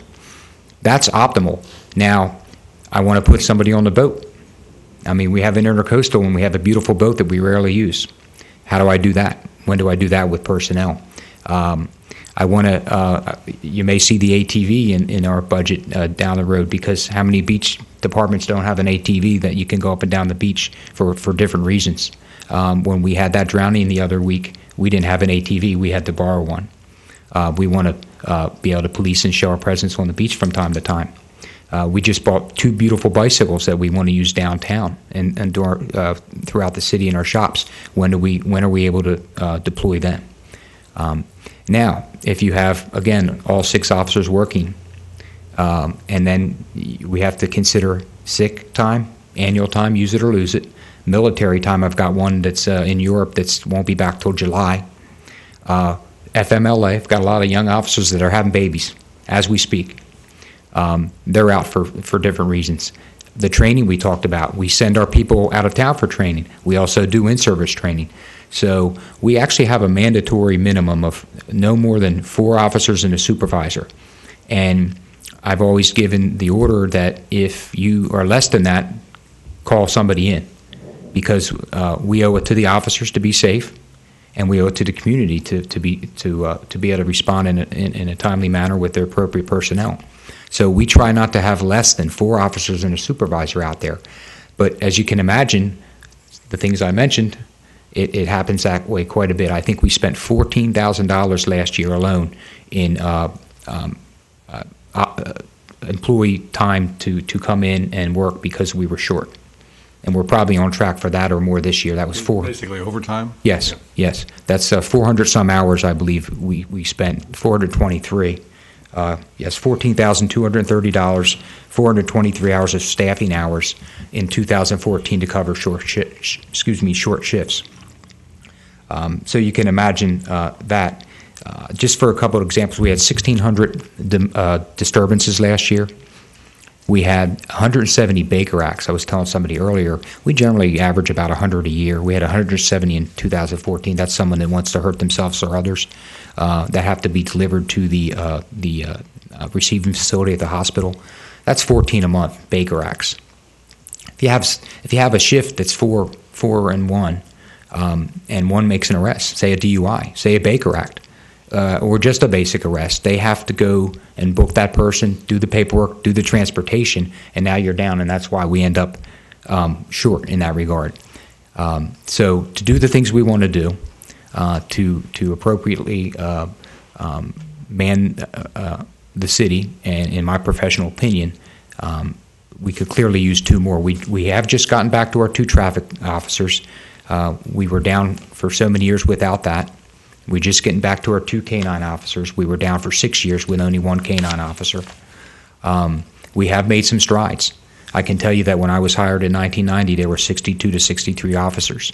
We're currently at 52. I've never seen it so busy throughout the year. I know Mr. O'Connor mentioned it with crashes during the season, but we had 12,000 plus crashes last year. So that's not only averaging 100 a month in the season, that's averaging 100 a month all year round. There's just some numbers to share with you, what have you, but that's the reason behind the 2 officers, so we can staff appropriately and do some of the other things that we want to and need to do for this community. We've always had a real good response time. We don't want that to change, and we want to be able to be available. The clerical position, we have currently 2 clerks, and 1 works the front desk. So the one that works the front desk has to do clerical work and the front desk, and both are very busy. The crash reports are stacked up to here. We used to have 3 records clerks and 1 front desk person. I'm not saying we have to or should go back to that, but we went from 4 to 2. We also used to have administrative secretaries at every division, the detective division, operations, professional standards. We don't have that. We're doing okay there. We've reduced some, but after you reduce and you evaluate and monitor along the way, we're seeing that we truly need somebody back in records. What we can do is our current employee that's at our front desk has record experience, is a long-time employee. We can move her back into records with the other girl. That's 2 records clerks, and then hire a front desk clerk. Fairly minimal salary, if you will, as far as a start. And that will enable the 2 girls to simply work. I've been paying them overtime as well, extra on the weekend, extra to stay by, just so we can stay on top of things in that regard. The part-time parking person, of course, we just recently this season, and I mentioned it last night a little bit at the council meeting, we had Scott Lee, who was our full-time parking enforcement specialist, work Saturdays this week during the season, and the season essentially the last week of December, 1st of January through June 1st, and he wrote 275 citations on Saturdays along the Ocean, Cardinal Drive area, what have you, South Beach, those kind of things. But if we're going to continue to do that or want to continue to do things like that, and this was all overtime on Scott's part because he's a Monday through Friday person. I really highly suggest, and I've talked to the city manager about it on more than one occasion, about a part-time enforcement officer to help on the weekends. That could be even maybe on Sunday as well, but also to potentially help during the weekdays as well. Because as you know, Scott not only handles parking and throughout the city, but does markings, the 3-hour time zone frame on the beach and here in town as well. And then is that part-time person and you're 77 or 75 without the 2 code enforcement? The part-time people are not in the full-time count there. The But part-time is it in person. the money? It is in the yes, money. Okay, yes, sir. thank you. The only other thing, too, worth pointing out is it's actually an increase in the sworn officer contingent of 3. You've traded 1 civilian Right. position for a police officer position, if you want to Right, that's elaborate what- on that. Is that? Yeah. Yeah. We have 2 crime scene investigators positions. We actually have 1 right now. 1's open, and it's been open for a while. But we want to move to have the 2 crime scene positions become sworn. And there's a couple reasons. You know, as sworn crime scene, they can process crime scenes. They have arrest powers, obviously. They can do more on the scene with that in that regard. They can do follow-up with those cases, similar like a detective. They can work short shifts. They can work details, things like that. I think we can get more out of that position. And so we have an opening now. We also have a police officer opening. So when we fill that and get that position filled, we can move one of our crime scene, make that a sworn position. Currently, we can do that. That 3rd officer would be to fill the 2nd position. Now, the young lady that's there now, that's her job, and she's a civilian. So if she stays, you know, she either becomes certified potentially, or when she leaves, if she leaves, then that's a certified position. So that's that 3rd sworn spot, but it's contingent on her becoming certified or, you know, going at some time. Well, I think we certainly need the parking enforcement. We've heard enough about that one on Saturday. And that, again, would be a part-time position to supplement Scott's work. Basically, your police budget, 72 to 77, 2 of which are the code enforcement, which are just a transfer. You've explained all the rest of it. It's $253,000 more is what you're talking about for all the people you just talked about. And I personally don't have a problem with that. I do with the range. The range is, I'm still on the range. You know, Yes, the sir. $1 million on the range. That bothers me. But we've got to see, we simply have to have the police cars. I mean, Right. Again, with the range, we'll work on that. correct about what some of them look like. Anyway. Well, and I can give you an example. You know, we've replaced the cars that Cindy referred to earlier, and we essentially were catching up. And I think I mentioned that before for 2010-11 budget, 2011-12, and 2012-13. We didn't purchase any cars, period. We did some in 13-14, and then currently, as she mentioned, the 14-15 budget. So the next 10 cars, we're talking a vehicle that's 1999, 16 years old, but from 8 years to 16 years old, and they're all 2001, 2006, 2005, and all with 90 to 100 some thousand miles on them. And that's the cars that are next to be replaced for instance, 15, 16. And if we don't replace them, we'll just count the days before they break down. Actually, the few that we're replacing this year, they literally have limped to the garage. Literally have limped to the garage. So fortunately, they're getting replaced. That's just an example. So we try to get on that 7-year cycle. That again, we just got away from it, and Cindy kind of explained that where you replace on a cycle and not have to play catch up. And then it kind of does, I understand the cost, but it kind of does level out, if you will. And, lease purchase, it's a matter of, with leasing, you can certainly get more vehicles at one time for the price. and that's why we've leased in the past. And also, based on, one thing to know too with leasing is once your lease is up, sometimes your warranty's almost up too. That 3 or 4 year warranty or the mileage. When you're done that, you're almost moving the car on. So. I'm sorry. I don't see the 250,000. It's right here. This is just the value of this. Is this this is salaries, operating salaries. I don't know whether it includes benefits or not. So there's 3,617,000. If you go down to expenditures, What the mayor has is a copy of it that wasn't in your I package. cheated on you. Yeah, so if you want, this compares the salaries as well as the positions across not just the general fund, but all the funds. But again, I would caution you, if you have this, that the bottom part is very much draft, so. Yeah, I understand, but what I'm saying is he's talking about spending $253,000 on salaries for what he talked about, and then that would also include the code enforcement people that were moved over. Right.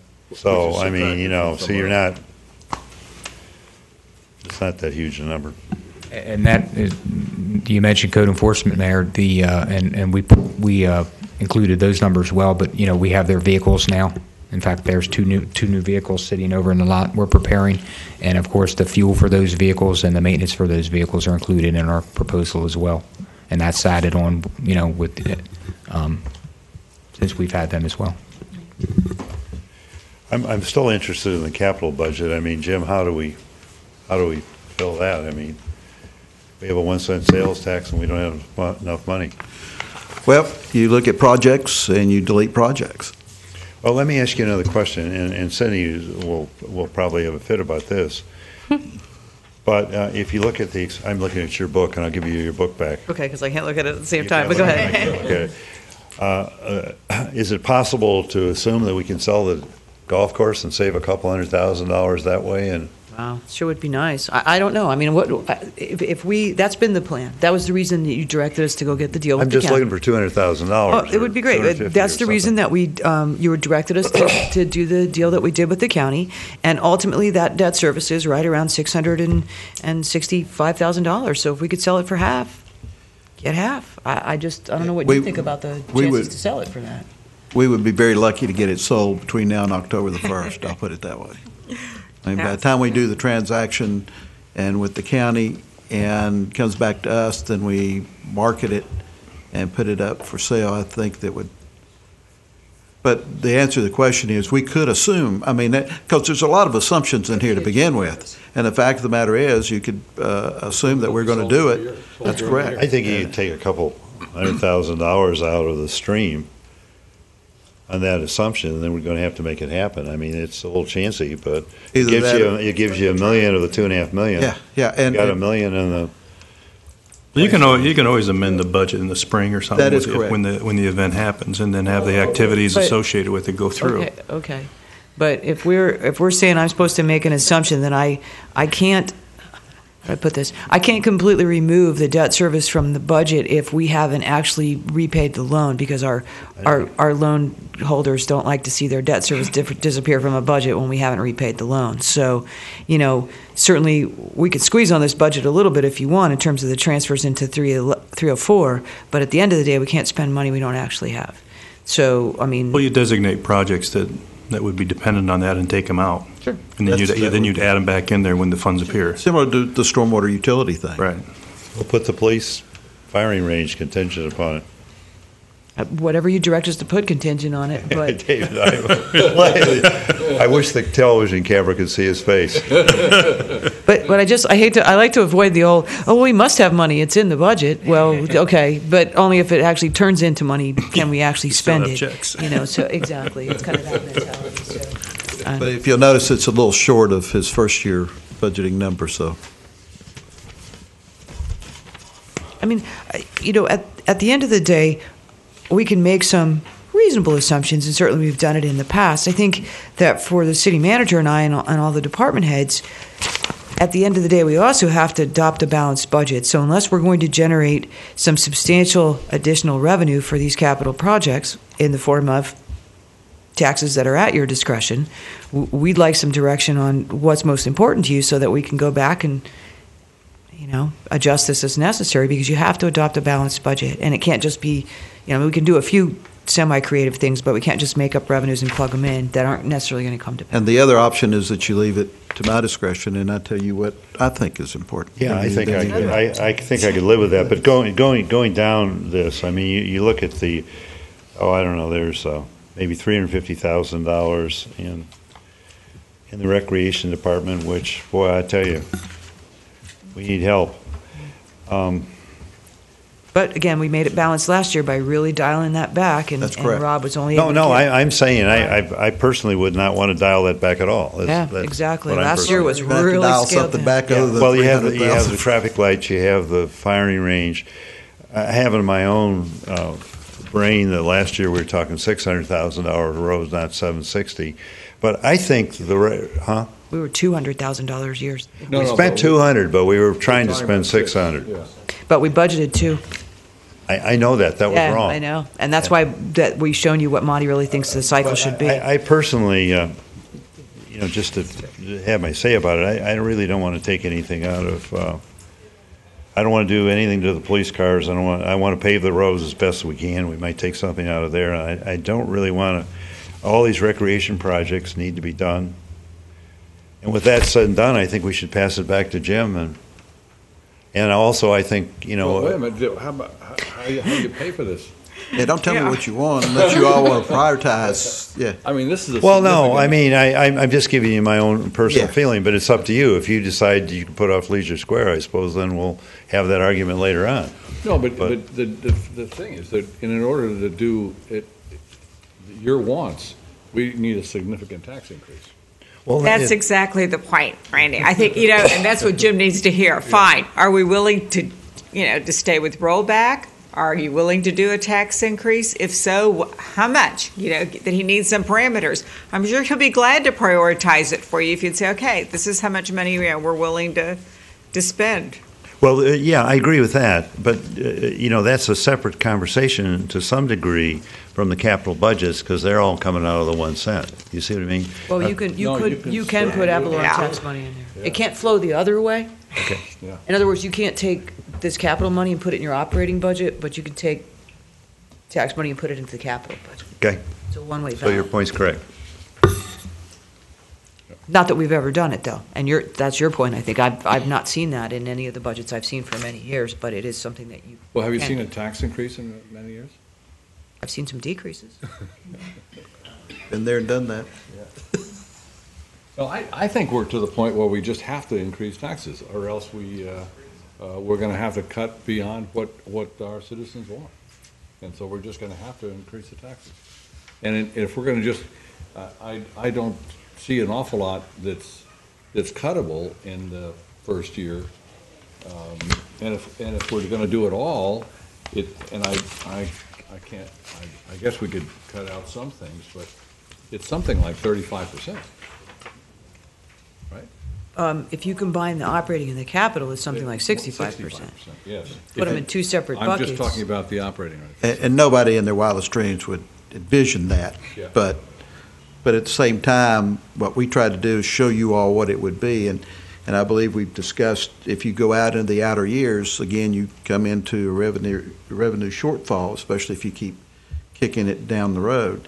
And again, as Laura said, I guess we're just looking for the direction. Is there flexibility in the revenue stream?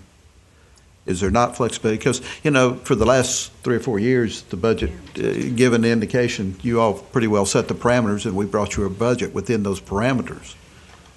Well, it seemed that the last several years that we got a minimal budget, and then we just added back in. And it seems like this time around we have the maximum budget, and then we're being asked to cut it out.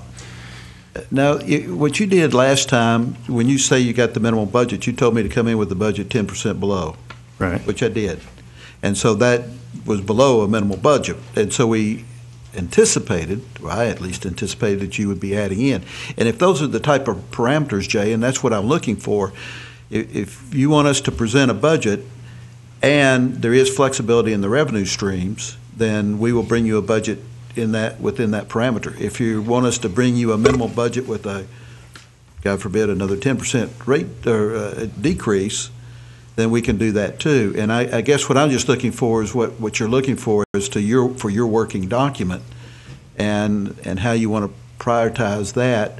Again, we can sit here and go over each one of these projects, and you can say you like that one, and Dick likes this one, and Pilar likes that one, and then these are the ones that are going to be eliminated, which is fine too. But again, I think that to have a rational budget discussion in July, that you just tell me what the parameters are, and we'll pull forward with that. Well, and you have our list. And if, Yeah. for example, if I cut out Leisure Square as an example, then we know there's 100. Yeah, I know you don't. And if three of you don't want to do that, then that's $170,000 you put back in, and then we go through what. And I'm not saying I'm cutting Leisure Square, but I'm just saying that then you just add another 170 back into the capital fund. The same would go with the personnel. I mean, I may find it as important, it may be more important, for example, put somebody in finance. There's a position in there. We're finding ourselves sort of all wrapped up trying to do the Finance Commission, the Utility Commission, which are really almost the same when you look at how they operate. And it takes a lot of time here, plus the changes that we're doing because of our health insurance and all these other things. So again, the priorities as to where in the general operating fund, where we place the people, Well, I think that comes back to you, Cindy. The taxes in the last several years, they've in the last 10 or 12 years, they've been various levels. Do you happen to have those with you? I do. I have the CAFR with me. And while I'm fishing this, CAFR, so. While I'm fishing this out, though, I would say that you make a good point, though, coming back to the difference between.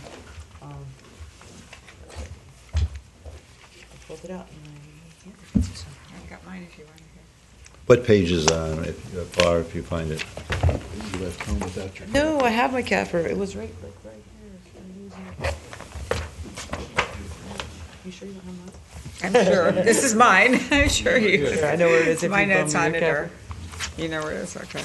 Yeah. Look it up. Oh, Randy found it. Well, this will be high. 139. Yeah, what page, and I'm on 207. 207. How do I differ from you? You got the different year? Should be. This is Let me see the cover. You might have a different year. Well, anyway, if you look at the millage in 206, it was 229, 207 was 214, then it went to 197 for a number of years, and then since 2012, it's been 203. That's almost current. Are those? It was current CAFR, but I mean, if it's historical data is what he's looking at. So it should But be- it's good. It's good up through last year as opposed to the other one. I don't know, I personally had in my mind that we should go back to the 229, so that's what I have in my mind. We can't run the city for less, that's what I got in my mind. So back on your point, though, about the difference between operating and capital, because I think it's a point well taken. Right now, we're showing a shortfall on the operating side of $1.5 million.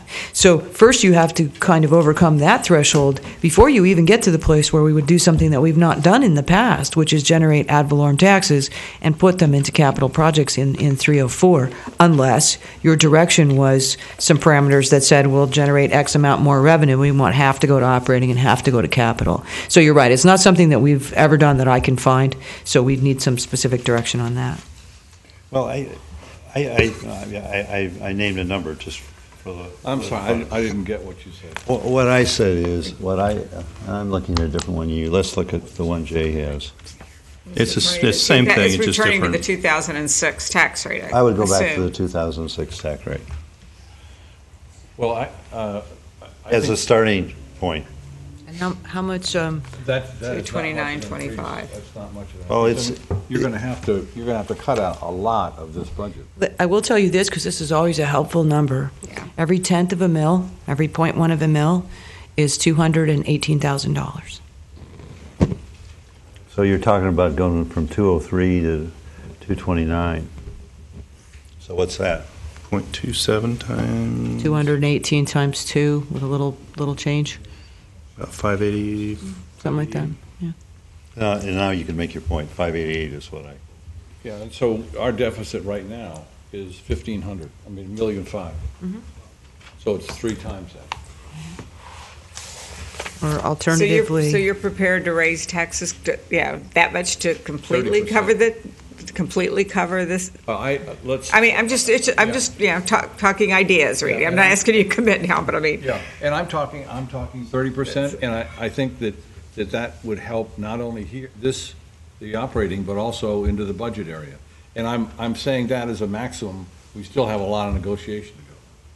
Yeah. Amelia, what do you think? Obviously, 30% after not doing anything for a long time and having it go down is a dramatic change, no question.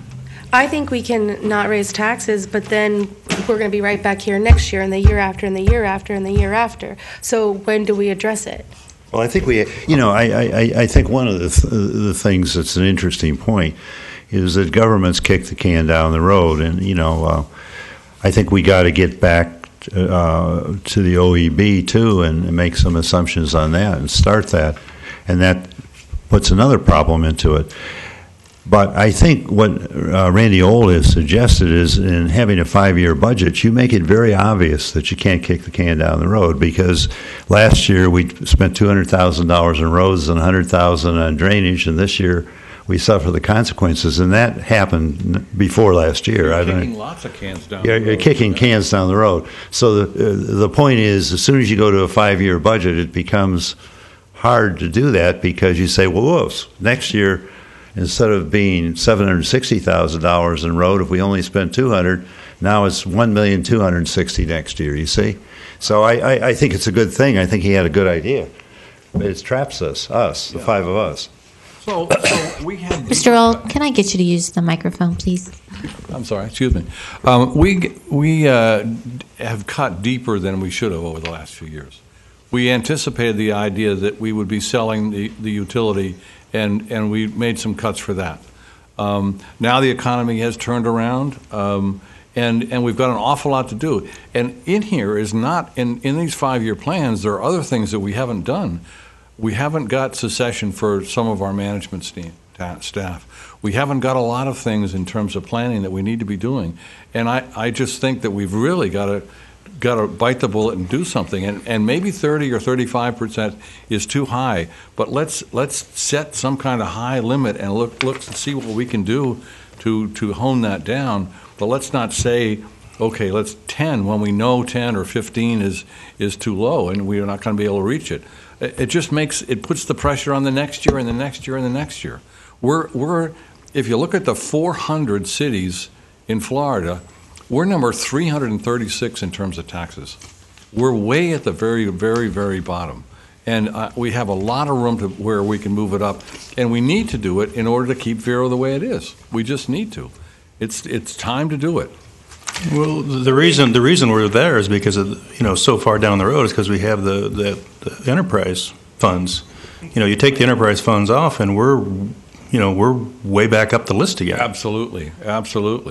But we're also down because we've been just cutting. We've been cutting for the last 7 years. Plus, our tax rate's gone down, our population's gone down, our property rates have gone down, our property values have gone down, and now we're just beginning to turn. And as population comes back, tourism comes back, we've got to fix some of the things we've ignored over the last number of years. Well, one thing about it is we were through a recession, so since I was here longer than you are, we can excuse a little bit of it that way. You have to do extraordinary things. Yeah. But we're hopefully past the recession, so I can't take from your point. I don't know, and really seeing $100,000 of valuation improvement. I mean, I think we still have a ways to go. Obviously, we are seeing continued more pressure on Vero Beach. I mean, with tourism up 30%, and I firmly believe that that's just the edge of it. That I think a lot more is coming. Yep. So I do think we need to be. What do you think? I mean, what would you do with the revenue side? I don't know. I'd say still propose a base budget based on our rate, and then then you evaluate each project Yeah, but you can't. individually to add to it. But if you go with 203, we're $1.5 million in the hole Yeah, we got to cut. Before gotta the cut- capital- Before the capital project. before the capital hole. Yeah, yeah. It means if we're going to stay, if we decide to stay with our tax rate now, and not right this second, but we're going to have to stop things like Leisure Square. I mean, we just got to say we can't do that, The and we got to police. take the police. We've got to say, well, we don't need protection. I mean, that's just ridiculous. We just can't do that, and so we're faced with we've got to do something, and we've got to start now. Just a comment that I don't want to make sure it doesn't go by. When you talk about enterprise funds in other cities, please look at other cities that have property taxes with their enterprise funds. Fort Pierce being a fine example, Lake Worth being another fine example. So their taxes are higher than ours, and they have enterprise funds. I think Ocala's falls into that category too, and they have a much larger system than we do, and a very large transfer. We're not throwing a lot of money around. We're not wasting a lot of money. There's nowhere to cut anymore. We've done that. And we've got these police cars, but police cars are not the only example of something that's Leisure in Square. '05 that's rusting out. And Leisure Square is a very good example of it. Yeah, we're down from 527 to how many employees over the last 5 or 6 years? We lost 520. 150. We've cut 150 employees. Can't believe I don't have my capper, Yeah. sorry. It Yeah, was but two- listen, it 10 was- years ago, we were running the city with 541. That is- I mean, that was outrageous, Yeah, you know? okay. I mean, you had to go back and come to some efficient yeah. level. I mean, we haven't. But But I think we've gone, That's right. we went We've- from one extreme to the other, and now we have to build a balance. that's right. But I will tell you, that's the way local governments operate. We go from extreme to extreme, so that's not an unusual experience. Well, I think if we carry forward with a 5-year budget, it makes it harder to do. That's right. And we would be unique in the city local government operation if we really had a 5-year budget that we stuck with. Yeah. Actually, We may not stick with it, can't but legally adopt a Just 5-year use it budget. as a goal and sort of say, okay, let's put these things in where they are affordable. But again, back on the capital side, Yeah. we have a 5-year capital budget every year. Yeah. Okay, but we make it fit within the available revenue. And as a result, you're right, as a result, we can only do a couple $100,000 a year in paving. As a result, if you look at last year's recreation budget, it would barely fix what's wrong with Leisure Square, much less do all the things that really need to be done. So that's really what we're saying. Do we continue to just squeeze it into what we have available, knowing that our infrastructure maintenance is being Yeah, but if deferred you- farther and farther down the road, or do we talk about how to deal with it? I think about just this past year and the number of events and festivals and all these other things that we've had where, I mean, people were run ragged trying to make it happen because there wasn't enough staff. There was inclement weather. I mean, we had, name it. I mean, just the Anheuser-Busch horses. That was kind of a spur-of-the-moment thing, and that was insane. Yeah. I mean, we can't. great. It Insane was. both ways. It was, but I mean, I think there could have been some hazard pay for Rob Slezak. So I'm just saying that at some point, we can't keep burning everybody out and burning everything out and just hoping that it will hold on long enough and then leave it to somebody else to fix. Because essentially that's what we're doing. We're saying, well, we don't want to raise taxes because we don't want to be the ones that did that. So we'll say no, and then maybe someone else will have to do it who holds these seats next. And so when do we put up or shut up? How much do you get for each tenth of a percent or percent? Every 0.1 of a mil is $218,000 right now. We're facing basically. 0.7 mils would um, balance the operating budget. We've got a fixed population. We got a fixed area. We're pretty much built out. So our revenue is really not going to change going forward. There's only a few things that we can possibly change. We could raise taxes on some of rents on some of the properties that we rent out for $1. I mean, we could do something like Not really, because they have A 20-year lease agreement. leases or 100-year leases. long-term leases. Wish they were only 20. Okay. Good idea. Well, I would I agree mean, with it. yeah. I would agree with it. But I mean, there's a couple of things. Post office, but There's a couple of things we could do that way. You could do something with the enterprise funds. You could go from 6% to 7% or something like that. We'd get shot if we did it, and you can raise taxes. And really, taxes is the only thing that we really have control over. We don't have any control over any other income. And so, and being faced with rising costs and basically fixed income, the only thing we can do is raise taxes. And the idea of saying no, no, no, no, no is just past. We just can't do that anymore. In order to maintain the services or get the services better or back up to where they should be, we've got to raise taxes. There's just no way around it. Speech ended. I'd caution that any tax increase we look at, that we also consider what benefit the taxpayer is going to be getting from it. Right. Because if they're seeing that bill, they want to say, fine, where are my increased services? What am I getting for that extra money? I completely agree. We have to, this process. Some are easy to clear, but I think that's a real important. Well, I think that we have to be really rational on how we do this. There's no question about it. Yeah, no doubt. One thing about the taxes, the city taxes are only about 11% of the tax bill. By the time you take the school district and the county, which are the big numbers, and there's smaller ones for the hospital district and the mosquito district and so on. The hospital district combined with the EMS district is higher than the city of Vero Beach. Yeah, and so, when people talk about if your taxes went up, 10% or you're 30%, whatever, it's only on 10% or 11% of your tax bill. That's right. It only goes up 3%. But I don't see people saying, oh, if the tax in the city of Vero Beach go up, I'm moving. I see people moving into the city. More businesses are trying to annex into the city. You and I have to run for election, you know that. But that's the thing. If I'm worried about election rather than what I should be doing, I shouldn't have this job. Agreed. Yeah, agreed. Well, we have to give, I think. I'd like to give direction for 30% as a max. I know it's outlandish, isn't it? I don't know. 30% would give us what as a millage rate then? Let's see. 2.4, 2.45, 2.6. Wow. Did I have that right? Wait a minute. No, 2.0336. Somewhere about that. 2.64. 2.6437 to be exact. Well, where would that delta leave us? That means you about another 6.1 mils.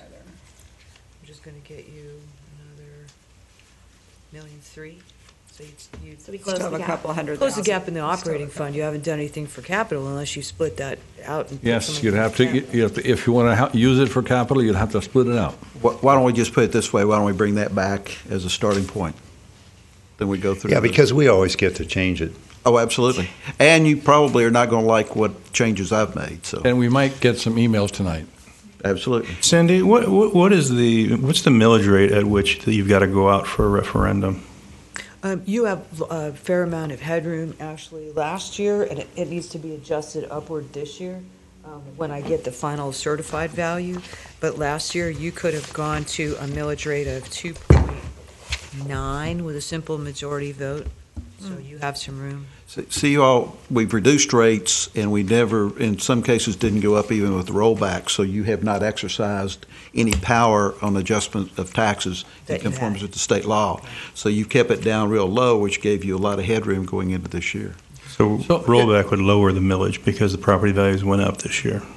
If we did go up to 2.6, and I'm using comparative tax rates for all the municipalities in 212, so it's not really current. But if we moved it up to 2.6, we would go from number 336 out of 400 up to 308 out of 400. So we'd still be in the bottom third or bottom quarter of the cities in the town in terms And we'd of be taxes. considerably lower than Sebastian. Is there anybody local that falls? Well, Indian River Shores is lower than that there. Well, Sebastian, Taxable value is a lot. Sebastian is 3.7, Fellsmere is 5.6, Melbourne is 6.9. And I'm not so sure how you No, and it's a tough comparison once Yeah, again you don't because we compare have, it directly. we're surrounded by the lowest cost electric provider. So our residents are paying 30% more for electric. No, they're not. We also have are proposing a stormwater utility. So you're looking at another. They're not paying 30% more for electric. It's not an exact number. It's on a sliding scale.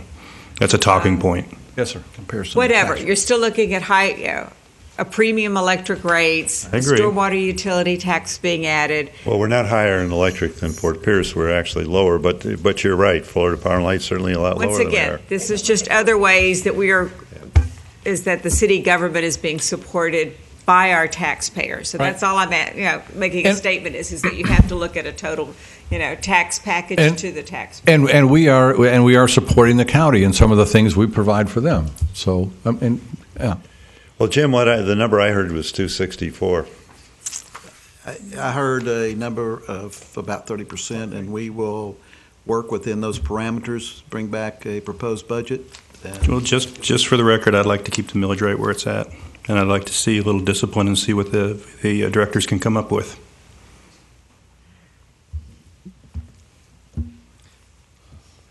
I think the majority don't mind the headroom, Jay, unless I hear different. That's why I said for the record. I knew it wasn't going anywhere. All right, we will propose that budget again. It'll give you the room to move down if you choose. You can reduce, you can change projects and all that, because mine is just going to be a proposed budget to you. I was just looking for the parameters. I did not want to bring something in here that. Now, this is the total budget. This includes the capital expenditures too. What we hear you saying is that for the first time that we've done it, you would like to see some of this additional funds that we generate go towards capital projects, but you left it to the city manager's discretion to decide how much. And what goes into operation, what What goes goes into operations, Yeah. what goes into Yeah. capital. Okay. Knowing what your priorities are. Is that what you heard too? That's what I heard. Okay. Because now I'm going to prepare a budget with the understanding of revenue streams. So are we putting off the Gatsby Trust for a year, or what are we going to do with that? The which? That eats up a Okay. third of what you just did in the general fund. That's That's entirely got to up to be you. that's got to be in there, I think, and that's one of the things we may want to throw And out. your deficit is $1.8 million and some change, Yes. not $1.5 million. And now you've Let added us $1 just million. bring the budget, and if that's something you want to plug in for Yeah. that year, we can do it, and you see where you need to cut. If Kind of we- bring it back. But also, the one thing about the trust is we're a few years ahead of the curve on setting that, correct? Again, some people have already done Are you it, some saying people are still pay as you No, go. no, I'm saying, well, we have some of these initial things going on, like these Leisure Square improvements, these costs, the roof, Yeah. this, that, the other.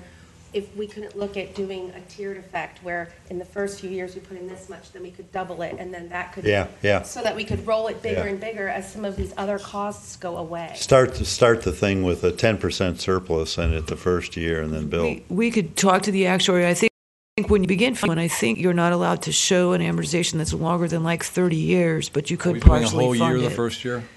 That would be the plan, just for it to, but I mean, if you want some flexibility, in other words, if you want to say, I'm only putting 150 into it, tell me what that gets me, we'll have the actuary do the calculations and Yeah, figure out that's what it So is. I want to get it started, but Yeah. like when you look at some of the things upcoming, like Leisure Square, like, after that's done, some of these other things are done, maybe then we can start.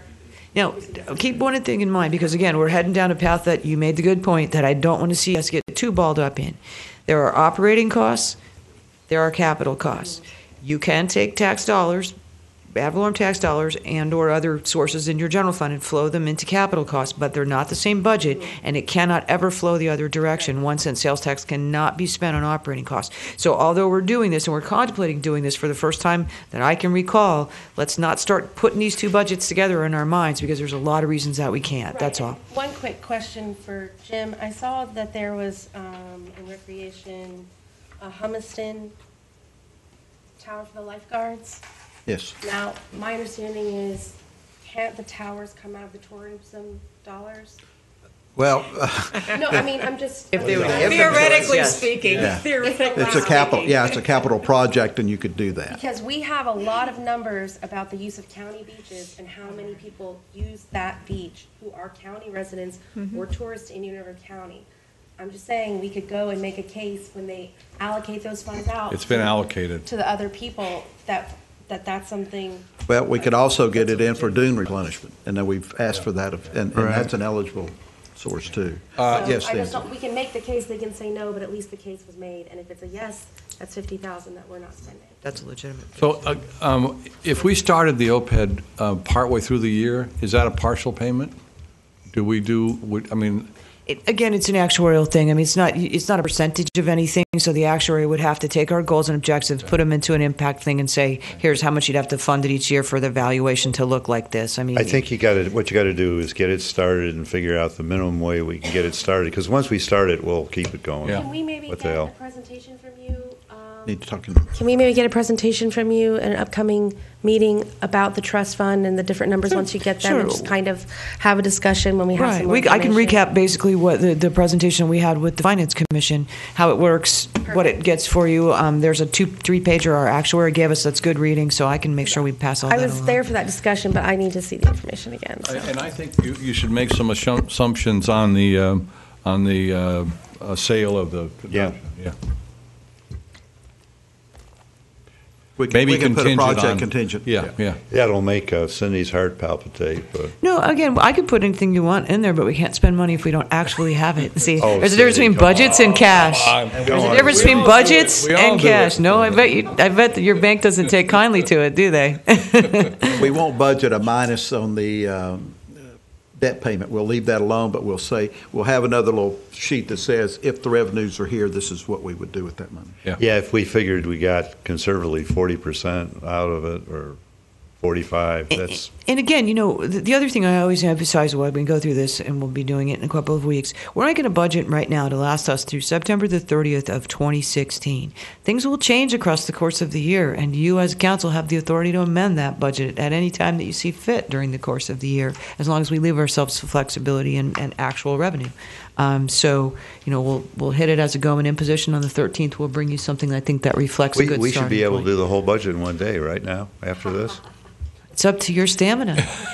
We've already squeezed it into 3, so let's see how squeezing it into 3 goes. And No, then, let's get it. Well, we'll keep 3 in the books, but let's try to get into 2. well, again, remember at the end of all of it, you have to adopt a not to exceed millage rate. So I understand. I could do it all in half an hour if you'd like. We'll just go, here it is, motion to approve, and then We have not had public comment yet, which we need to have. Well, before you do that, just something that I do have to fess up to.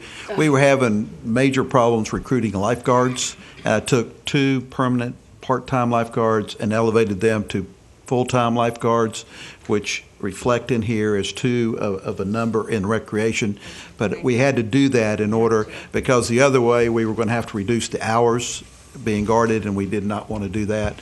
So I'm just fessing up. You're called that city there is manager, so Yeah, thank you. That's right. and it's not net. There's only a small net cost because we decreased the part-time budget. Because they so, were yeah. permanent part-time, so the benefits were primarily the issue. Well, for the public, most of your leverage now is with the city manager, so who would like to come forward? Yeah, we'll leave. We'll leave. Jeez. He's got the pocketbook. We transferred all the problems to him.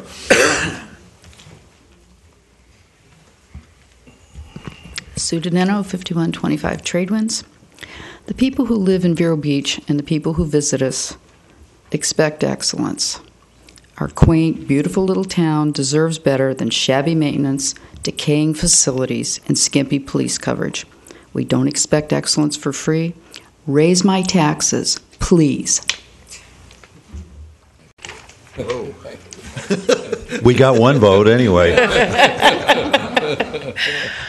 Who else would like to come forward? I mean, in all sincerity.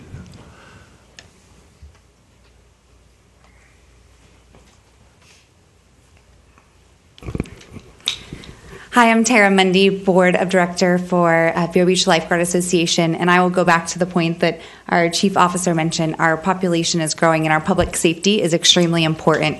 So obviously we need more police presence on the beach, but also more lifeguard bodies. So just this year alone, we've already had 25 serious rescues. Our lifeguards are looking at nearly 1 million bodies on our Vero beaches, and of course our tourism is rapidly increasing. So Dr. Tim is going to present a couple ideas of how we can get some more bodies on the beaches to protect our beautiful community that we live in. Hi, good afternoon. Thank you. Tim McNamee, Vero Beach Lifeguard Association. One of the things I think Ms. Graves, you had mentioned about the tower, I think there was in Mr. Slezak's budget for replacing that. One option may be to have those repaired versus being replaced.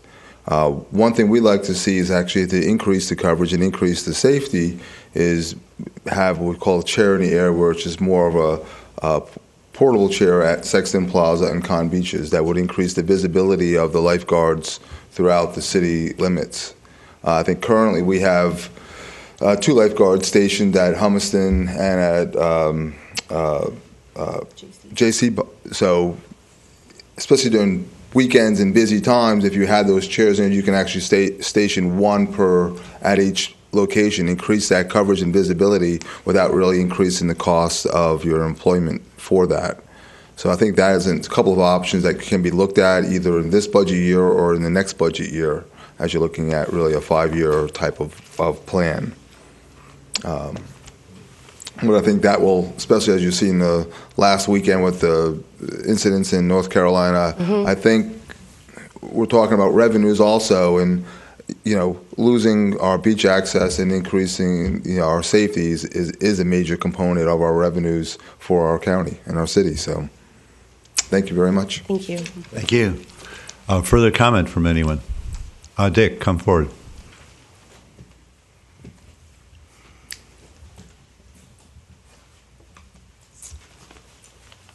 Dick Young, Chairman, Recreation Commission. Actually, I was heading out because I didn't know you were going to do any more public comment, and I just happened to hear it. There's a significant theme, I think, through the whole thing from all your staff, is that obviously what's gone on in the last 6 or 7 years, the reductions has really hurt the quality of staffing. And in turn, I think the services that are provided to the public in the city. From the Recreation Commission standpoint, I'll speak of one position I know that's in this budget, and it's upgrading a part-time position to a permanent position. That's a coordinator position. And it's important because from the staffing standpoint, my understanding is at one time, basically that department, or the Recreation Department, was operating with half the number of people they were supposed to be having because they didn't have any backup ability. So I think by just changing that part-time position or half position up to a full-time position will give them access. And where it is really significant is when they go out to try and hire somebody to fill that position, they can't keep anybody because for what they pay and somebody coming in on a part-time position, they're young people in most cases. They're going to go out and take the first full-time job they can get. So the turnover is very significant versus the quality of what that position should be able to provide. And it's not just doing one service, but it's overlapping in all of it. But I think what I heard just sitting out there listening to all of it, the Recreation Department has its problems as well, like the police department and all the other departments that you're faced with. I think, like you're talking about, you really can't cut this budget anymore. It's how do you increase it, and where is the buy-in, on how much support can you get tax-wise. You're not talking a significant amount of money versus trying to get the quality back into the city. I think you're really jeopardizing how people view the quality of services, in the city. Personally, I see more emphasis on staffing than I do on capital projects if you get down to it. And you're going to have to do the capital projects, otherwise they're going to fall in the ground. So, which way do you go? You got a tough job. So, thank you. Okay, thank you. Any further comment? Mr. City Manager, what else would you like? Mr. Mayor, I think I've gotten directions. We will prepare the budget and look forward to the workshop. And Amelia will ask Cindy to put together that information as presented to the Finance Commission, and because they seem to be very supportive of it. And I like your idea of giving us some flexibility of maybe a partial year payment of that, even if the actuary says it's $300. Maybe we don't start the payment until July of next year or something. So we'll work through that exercise and bring back a budget for you all to consider, and we'll cut and dice and all that other good stuff, depending on the emails you get tonight, I guess. Well, we're responsible to keep Vero into the future, and we're responsible to think about the future. And thank you all for your contribution. Mr. Mayor, and I agree with you. The fact of the matter is, To go to a first-class city, it costs you a little bit more to live there than cities that are run-of-the-mill. And I know one year we used a comparison. I, for God's sake, don't want to do that again. But the fact of the matter is that there are cities that provide quality service, quality facilities, and we are one of those. I mean, you can go up and down and look at our beaches. We've irrigated beaches on the mainland this year. We've got $250,000 worth of improvements on a recreational facility, which the city's contribution is $50,000 to that over at Hummelson Park. And we continue to try to do these type of things, but even in the grants that we get for stormwater, and we are one of the leaders in the stormwater issues and trying to protect the lagoon, and that, by the efforts that you guys have put forward on that. But again, that takes money. So, Okay. And we're also depending on a lot of citizens to do this. I mean, the work that was done at Leisure Square for the pavilion, and now the work that's being done on the parks, our citizens are jumping up and being more aggressive than we are in terms of improving things. Well, they are, and which is a great thing. That's a buy-in, and I, for one, really appreciate that we see. I mean, even at the police department, we had a physician who purchased a dog for us. I mean, that's great. Yeah. Now, the other part of that coin is we have to furnish the officer, the car, and the operation of that. But it's so those are minor details. But again, the citizen bought into that activity, and on the police and recreation. I mean, there are many standouts in our community. Go to Riverside Park and look at the benches and the trees. Yeah. And look at the dog park. Yeah, Well, the center of the city is the center of something called working together with our citizens and our many groups across the city. I'd like to start naming them, but I'll get in trouble. But that's really what it's about. I mean, a city is a community, and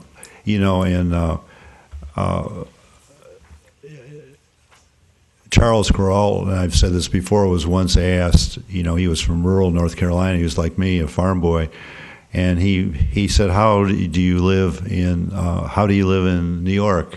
And he said, where I live, Greenwich Square, is a neighborhood, it's a community. And really in the long run, the strongest places are those that work together to have a sense of community and that all the people pitch in as they do here. So I think we can be very proud of that, and I think we have to foster that and encourage it as we have over the years, and double and triple it, because they do more than we do, and of course the five of us don't really do anything. You all have to do it, and we safely pass the buck back to you. Are we adjourned? Yes. Thank you.